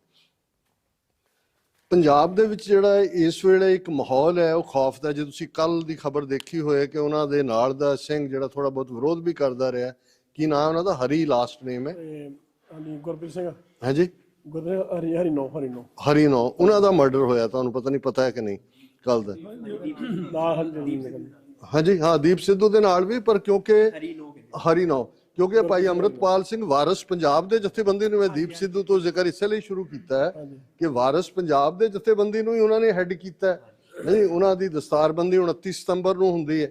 ਹੁਣ ਇਸ ਸਾਰੇ ਦੇਖੋ TV 84 ਦੇ ਪਲੇਟਫਾਰਮ ਤੋਂ ਤਾਂ ਜਦੋਂ ਈਵਨ ਸਾਡੀਆਂ ਧਿਰਾਂ ਪੰਜਾਬ 'ਚ ਭਾਈ ਅੰਮ੍ਰਿਤਪਾਲ ਸਿੰਘ ਹੋਰਾਂ ਬਾਰੇ ਖੁੱਲ੍ਹ ਕੇ ਗੱਲ ਨਹੀਂ ਸੀ ਕਰਦੀਆਂ, ਮੇਰੀ ਫੁੱਲੀ ਸਪੋਰਟ ਰਹੀ ਹੈ, ਫੁੱਲੀ ਤੌਰ ਦੇ ਉੱਤੇ। ਹੁਣ ਵੀ ਉਹਨਾਂ ਦੇ ਨਾਲ ਕਿਸੇ ਨਾ ਕਿਸੇ ਲੈਵਲ ਤੇ ਕਮਿਊਨੀਕੇਸ਼ਨ ਵੀ ਰਹੀ ਹੈ, ਹੁਣ ਵੀ ਹੈ। ਹੁਣ ਉਹਨਾਂ ਦੇ ਪਰਿਵਾਰ ਨੇ ਜਿਹੜੀ ਮੁਹਿੰਮ ਸ਼ੁਰੂ ਕੀਤੀ ਉਹਨੂੰ ਵੀ ਅਸੀਂ ਫੁੱਲੀ ਬੈਕ ਕੀਤਾ, ਜਾਂ ਬਾਬਾ ਬਕਾਲੇ ਰੱਖੜ ਪੁੰਨਿਆਂ ਦੇ ਮੌਕੇ ਜਿਹੜਾ ਹੋਇਆ। ਪਰ ਪੰਜਾਬ 'ਚ ਜਿਹੜਾ ਵੀ ਆਵਾਜ਼ ਚੁੱਕਦਾ ਉਹਨੂੰ ਚੁੱਕ ਲੈਂਦੇ ਨੇ, ਔਰ ਈਵਨ ਜਿਨ੍ਹਾਂ ਦੇ ਨਾਲ ਕੋਈ ਟੈਲੀਫੋਨਿਕ ਕਮਿਊਨੀਕੇਸ਼ਨ ਵੀ ਬਾਹਰਲਿਆਂ ਦੀ ਹੈ, ਹਰਾਸਮੈਂਟ ਇੰਨੀ ਕਿ ਇੱਕ ਖੌਫ ਹੈ। ਅਕਾਲੀ ਔਰ ਤੁਸੀਂ ਬਾਦਲ ਦਾ, ਸੁਖਬੀਰ ਬਾਦਲ ਦਾ ਬਿਆਨ ਦੇਖੋ, ਅੰਮ੍ਰਿਤਪਾਲ ਤੇ ਮਜੀਠੀਏ ਦਾ ਦੇਖੋ, ਇਹਨਾਂ ਨੂੰ ਸਭ ਤੋਂ ਜ਼ਿਆਦਾ ਦੁਸ਼ਮਣ ਨੂੰ ਤਾਂ ਫਿਕਰ ਹੋਇਆ ਹੀ ਹੋਇਆ, ਇਹਨਾਂ ਨੂੰ ਸਭ ਤੋਂ ਜ਼ਿਆਦਾ ਫਿਕਰ ਸੀ ਕਿ ਜੀ ਇਹ ਤਾਂ ਸਾਨੂੰ ਜ਼ੀਰੋ ਕਰਤਾ ਉਹਨਾਂ ਨੇ। ਸੋ ਇਸ ਵੇਲੇ ਅਦਰ ਦੈਨ ਬਿਆਨ ਦੇਣ ਦੇ ਜਾਂ ਕੋਈ ਨਾ ਕੋਈ ਐਕਟੀਵਿਟੀ ਰੱਖਣ ਦੇ ਜਾਂ ਉਹਨਾਂ ਦੀ ਸਿਚੁਏਸ਼ਨ ਨੂੰ ਹਾਈਲਾਈਟ ਕਰਨ ਦੇ, ਪੰਜਾਬ ਦੇ ਵਿੱਚ ਵਰਚੁਅਲੀ ਹੁਣ ਅਸੀਂ ਵੇਟ ਕਰ ਰਹੇ ਹਾਂ, ਜਿਵੇਂ ਉਹਨਾਂ ਨੇ ਇੱਕ ਪੋਲੀਟੀਕਲ ਪਾਰਟੀ ਬਣਾਉਣ ਦਾ ਐਲਾਨ ਕੀਤਾ ਹੈ ਭਾਈ ਅੰਮ੍ਰਿਤਪਾਲ ਸਿੰਘ ਹੋਰਾਂ ਨੇ। ਅਸੀਂ ਇਨ ਟੱਚ ਵੀ ਹੈ, ਸਪੋਰਟ ਵੀ ਅਸੀਂ ਕਰਦੇ ਹਾਂ। ਤੇ ਅਸੀਂ ਜਿਹੜੀਆਂ ਧਿਰਾਂ ਨੇ ਪੰਜਾਬ 'ਚ, ਜਿਨ੍ਹਾਂ ਦੇ ਵਿੱਚ ਜਿਵੇਂ ਸਰ ਸਿਮਰਨਜੀਤ ਸਿੰਘ ਮਾਨ ਨੇ, ਭਾਵੇਂ ਇੱਕ ਸਟੇਜ ਜਦੋਂ ਹੁਣ ਉਹ ਸ਼ੁਰੂ ਵੀ ਹੋਇਆ ਔਰ ਭਾਈ ਅੰਮ੍ਰਿਤਪਾਲ ਸਿੰਘ ਹੋਰਾਂ ਨੇ ਆਪਣੇ ਕਾਗਜ਼ ਭਰੇ, ਹਾਲਾਂਕਿ ਉਹਦੇ ਤੇ ਹਰ ਇੱਕ ਦਾ ਆਪਣਾ ਵਿਊ ਸੀ। ਮੈਂ ਆਖਿਆ ਵੀ ਇਹ ਗੱਲ ਦੀਪ ਸਿੱਧੂ ਨੇ ਵੀ ਕਹੀ ਸੀ ਵੀ ਹੁਣ ਅਸੀਂ ਫੀਲਡ ਕੋਈ ਖਾਲੀ ਨਹੀਂ ਰਹਿਣ ਦੇਣਾ, ਇਹਨਾਂ ਦੇ ਹੀ ਅਸੀਂ ਇਸਤੇਮਾਲ ਕਰਕੇ ਇਹਨਾਂ ਦੇ ਸਿਸਟਮ 'ਚ ਆਪਣੀ ਗੱਲ ਕਰਨੀ ਹੈ। ਸੋ ਭਾਈ ਅੰਮ੍ਰਿਤਪਾਲ ਸਿੰਘ ਹੋਰਾਂ ਨੇ ਵੀ ਉਹੀ ਲਾਈਨ ਲਈ, ਸਿਸਟਮ 'ਚ ਆਇਆ। ਔਰ ਮੈਂ ਸਮਝਦਾ ਹਾਂ ਵੀ ਦੇਖੋ ਉਹਨਾਂ ਦੇ ਲਈ ਇੱਕ ਵੱਡਾ ਰੋਲ ਅਜੇ ਬਾਕੀ ਹੈ। ਆਜ਼ਾਦੀ ਲਹਿਰਾਂ ਦੇ ਵਿੱਚ ਜਦੋਂ ਹਕੂਮਤਾਂ ਦੇ ਨਾਲ ਮੱਥੇ, ਨੈਲਸਨ ਮੰਡੇਲਾ 29 ਸਾਲ, ਸੋ ਮੈਨੂੰ ਇਹ ਲੱਗਦਾ ਹੈ ਵੀ ਕੁਝ ਚੀਜ਼ਾਂ ਭਾਈ ਅੰਮ੍ਰਿਤਪਾਲ ਸਿੰਘ ਬਹੁਤ ਯੰਗ ਨੇ, 28-29 ਸਾਲ ਦੇ ਅਸੀਂ ਫੀਲਡ 'ਚ ਆਏ, ਜਦੋਂ ਇਸ ਪਾਸੇ ਆਏ ਕੁਛ ਆਲੇ ਦੁਆਲੇ ਲੋਕ ਵੀ ਐਸੇ ਲੱਗੇ, ਕੁਛ ਐਕਸ਼ਨ ਐਸੇ ਹੋਏ ਜਿਹੜੇ ਅਵੋਇਡੇਬਲ ਸੀ, ਜਿਵੇਂ ਜਲੰਧਰ 'ਚ ਕੁਰਸੀਆਂ ਦਾ ਤੋੜਨਾ ਮਾਰਟਾਉਨ ਜਾਂ ਜਨਾਲੇ ਥਾਣੇ ਦਾ, ਉਹਨਾਂ ਦੇ ਇਮੀਡੀਏਟ ਤਾਂ ਨਹੀਂ ਸੀ, ਉਹ ਆਲੇ ਦੁਆਲੇ ਇਸ ਕਿਸਮ ਦੀਆਂ ਏਜੰਸੀਆਂ ਫਿੱਟ ਕਰ ਦਿੰਦੀਆਂ ਨੇ ਕਿ ਤੁਹਾਨੂੰ ਉਹ ਦਹਿਸ਼ਤਗਰਦੀ ਦੇ। ਪਰ ਹੁਣ ਸ਼ਾਇਦ ਗੁਰੂ ਨੇ ਚਾਹਿਆ ਕਿ ਉਹਨਾਂ ਨੂੰ ਵੀ ਜਦੋਂ ਤੁਸੀਂ ਅੰਦਰ ਜੇਲ੍ਹ ਦੇ ਹੁੰਦੇ ਹੋ ਤੁਹਾਨੂੰ ਨਾਮ ਸਿਮਰਨ, ਸੈਲਫ ਐਨਾਲਿਸਿਸ ਦੂਜੇ ਦਾ ਮੌਕਾ ਮਿਲਦਾ ਹੈ। ਔਰ ਅਸੀਂ ਹੋਪ ਕਰਦੇ ਹਾਂ ਵੀ ਉਹਨਾਂ ਦਾ ਭਾਵੇਂ ਉਹ ਜੇਲ੍ਹ 'ਚ ਹੋਰ ਵੀ ਰਹਿਣ, ਇਹ ਜਿੰਨਾ ਰੱਖ ਰਹੇ ਨੇ ਹਕੂਮਤ ਐਕਸਪੋਜ਼ ਹੋ ਰਹੀ ਹੈ। ਭਾਈ ਅੰਮ੍ਰਿਤਪਾਲ ਸਿੰਘ ਚਮਕਣਗੇ ਵੀ, ਇੱਕ ਲੀਡ ਵੀ ਕਰਨਗੇ, ਔਰ ਕਿਉਂਕਿ ਵਿਦਨ ਦਾ ਸਿਸਟਮ ਆ ਕੇ ਉਹਨਾਂ ਨੇ ਹਕੂਮਤ ਨੂੰ ਐਕਸਪੋਜ਼ ਵੀ ਕਰ ਦਿੱਤਾ ਕਿ ਦੇਖੋ ਅਸੀਂ ਕੋਈ ਹਥਿਆਰ ਨਹੀਂ ਚੁੱਕੇ, ਕੋਈ। ਇਹਦੇ ਬਾਵਜੂਦ ਜੇ ਡੈਮੋਕ੍ਰੈਟਿਕਲੀ 2 ਲੱਖ ਵੋਟਾਂ ਦੇ ਫਰਕ ਨਾਲ ਉਹ ਜਿੱਤੇ ਨੇ, ਜਿੰਨਾ ਇਵਨ ਮੋਦੀ ਨੂੰ ਵੀ, ਮੋਦੀ ਤੋਂ ਜ਼ਿਆਦਾ ਵੋਟਾਂ ਦੇ ਨਾਲ ਜਿੱਤੇ ਨੇ। ਸੋ ਸਾਡੀ ਉਹਨਾਂ ਨੂੰ ਪੂਰੀ ਹਮਾਇਤ ਹੈ। ਔਰ ਅਸੀਂ ਸਮਝਦੇ ਹਾਂ ਵੀ ਜੇ ਕੋਈ ਸਿਆਸੀ ਧਿਰ ਜਿਹੜੀ ਆਉਣ ਵਾਲੇ ਉਹਨਾਂ ਨੇ 2-3 ਹਫ਼ਤੇ ਦੇ ਵਿੱਚ ਕੁਛ ਨਾ ਕੁਛ ਦੇਣਾ ਹੈ, ਅਸੀਂ ਫਿਰ ਉਸ ਰਾਹੀਂ ਆਪਣਾ ਜਿਹੜਾ ਹੈ ਜੋ ਵੀ ਕੰਟਰੀਬਿਊਟ ਕਰ ਸਕਦੇ ਹਾਂ ਅਸੀਂ ਕਰਾਂਗੇ। ਉਹ ਇਸ ਤਰ੍ਹਾਂ ਜਿਸ ਤਰ੍ਹਾਂ ਮਤਲਬ ਜੇ ਤੇ ਹੁਣ ਅਕਾਲੀਆਂ ਨਾਲ ਜਾਣ ਤੇ ਅਕਾਲੀ ਪਹਿਲਾਂ 0 ਹੋਏ ਆ, ਹਾਂਜੀ ਜੀ ਜੀ, ਉਹਨਾਂ ਨੂੰ ਇਹ ਰਾਹ ਚੁਣਨਾ ਪੈਣਾ ਨਵਾਂ। ਜੀ ਜੀ ਜੀ ਜੀ, ਦੇਖੋ ਜੇ ਆਮ ਪਾਰਟੀ ਮਤਲਬ ਬਾਹਰੋਂ ਆ ਕੇ ਇੱਥੇ ਮਤਲਬ ਕਰ ਸਕਦੀ, ਤਰੱਕੀ ਕਰ ਸਕਦੀ ਆ, ਉਹ ਤਾਂ ਫੇਰ ਆਪਣੇ ਪੰਜਾਬ ਦੇ। ਹਾਂਜੀ ਹਾਂ, ਦੇਖੋ ਇਸ ਵੇਲੇ ਇੱਕ ਸਿਆਸੀ ਖਲਾਅ ਹੈ ਪੰਜਾਬ 'ਚ ਬਹੁਤ ਵੱਡਾ। ਅਕਾਲੀ ਬਿਲਕੁਲ ਜਿਹਨੂੰ ਕਹਿੰਦੇ ਨੇ ਕਿ ਇਰਰੈਲੇਵੈਂਟ ਹੋ ਗਏ ਨੇ ਸਿਚੁਏਸ਼ਨ 'ਚ। ਨਵੀਂ ਧਿਰ ਦਾ ਉੱਭਰਨਾ ਕੁਦਰਤੀ ਵਰਤਾਰਾ ਹੈ। ਆਮ ਆਦਮੀ ਪਾਰਟੀ ਜੇ 92 ਸੀਟਾਂ ਲੈ ਗਈ, ਇਸ ਲਈ ਸੀ ਖਲਾਅ ਸੀ। ਔਰ ਜਿਹੜਾ ਕਿਸਾਨ ਲੀਡਰਸ਼ਿਪ ਨੂੰ ਮੌਕਾ ਮਿਲਿਆ ਸੀ, ਜੋ ਤਾਕਤ ਦਿਖਾਈ, ਉਹ ਐਸੇ ਉਹ ਭੁੱਖ 'ਚ ਪਏ ਵੀ ਜੇ ਉਹ ਧਿਰ ਕਾਇਮ ਕਰ ਜਾਂਦੇ ਤੇ ਹਾਲਾਤ ਹੀ ਹੋਰ ਹੁੰਦੇ। ਹੁਣ ਲੋਕ ਆਮ ਆਦਮੀ ਪਾਰਟੀ ਤੋਂ ਵੀ ਬਦਜ਼ਨ ਨੇ, ਜੋ ਇਹਨਾਂ ਦਾ ਵਰਤਾਰਾ ਦਾਇਰਾਕਾਰ ਹੈ। ਔਰ ਖਾਸ ਤੌਰ ਤੇ ਸਭ ਤੋਂ ਜ਼ਿਆਦਾ ਬਦਨਾਮੀ ਇਸ ਭੰਡ ਨੇ, ਮਾਨ ਨੇ ਇਸ ਚੋਂ ਹੀ ਖੱਟੀ ਹੈ ਕਿ ਭਾਈ ਅੰਮ੍ਰਿਤਪਾਲ ਸਿੰਘ ਤੇ ਪਹਿਲਾਂ NSA ਲਾਇਆ। ਭਾਈ ਜੀ ਨੂੰ ਜ਼ਿਆਦਾ ਸਮਾਂ ਰੱਖਣ ਦਾ ਮੁੱਦਾ ਹੀ ਉਹਨਾਂ ਦਾ ਇਹ ਕਿ ਹੋਰ ਪਾਰਟੀ ਧਿਰ ਖੜੀ ਨਾ ਕਰ ਦੇਣ। Absolutely absolutely. ਹਾਂਜੀ, ਚਲੋ ਮੈਂ ਤੁਸੀਂ ਵੀ ਸਾਰੇ ਤੁਹਾਡਾ ਸਭ ਦਾ ਬਹੁਤ ਬਹੁਤ ਧੰਨਵਾਦ। ਸਤਿਗੁਰੂ ਨੇ ਚਾਹਿਆ ਫਿਰ ਤੁਹਾਡੇ ਦੀਦਾਰ ਹੋਣਗੇ। ਮੇਰੀ ਲਾਸਟ ਇਹੀ ਬੇਨਤੀ ਹੈ ਵੀ ਸਭ ਤੋਂ ਵੱਡੀ ਗੱਲ ਆਪ ਜੀ ਆਏ ਆ, ਜੀ ਆਏ ਆਪ ਜੀ ਨੂੰ। ਤਰਾਸੀ TV ਜੋ ਇਸ ਤਰ੍ਹਾਂ ਚੱਲਦਾ, ਮੇਰੀ ਇਹ ਬੇਨਤੀ ਸਾਰੇ ਵੀਰਾਂ ਭਰਾਵਾਂ ਨੂੰ ਜਿਹੜੇ ਸੁਣਦੇ ਆ, ਫੁੱਲ ਸਪੋਰਟ ਕਰੋ, ਫੁੱਲ ਸਪੋਰਟ ਕਰੋ। ਕਿਉਂ ਆਪਾਂ ਨੂੰ ਕੌਮ ਵਾਸਤੇ ਗੱਲ ਕਰਨ ਵਾਲੇ ਬਹੁਤ ਘੱਟ ਚੈਨਲ ਨੇ। ਇੱਥੇ ਵੀ ਵੇਖ ਲਓ, ਇੰਡੀਆ ਵੇਖ ਲਓ, ਤੁਸੀਂ ਹੋਰ ਵੀ ਸਾਰੇ ਪੂਰੇ ਵਰਲਡ 'ਚ ਜਿਹੜੇ ਚੈਨਲ ਚੱਲ ਰਹੇ ਆ, ਜਿਹੜੀ ਕੌਮ ਦੀ ਗੱਲ ਕਰਦੇ ਆ, ਉਹਨਾਂ ਨਾਲ ਪੂਰਾ ਸਾਥ ਦਿਓ ਆਪਣਾ। ਇਹ ਮੇਰੀ ਬੇਨਤੀ ਹੈ ਜੀ। ਵਾਹਿਗੁਰੂ ਜੀ ਕਾ ਖਾਲਸਾ, ਵਾਹਿਗੁਰੂ ਜੀ।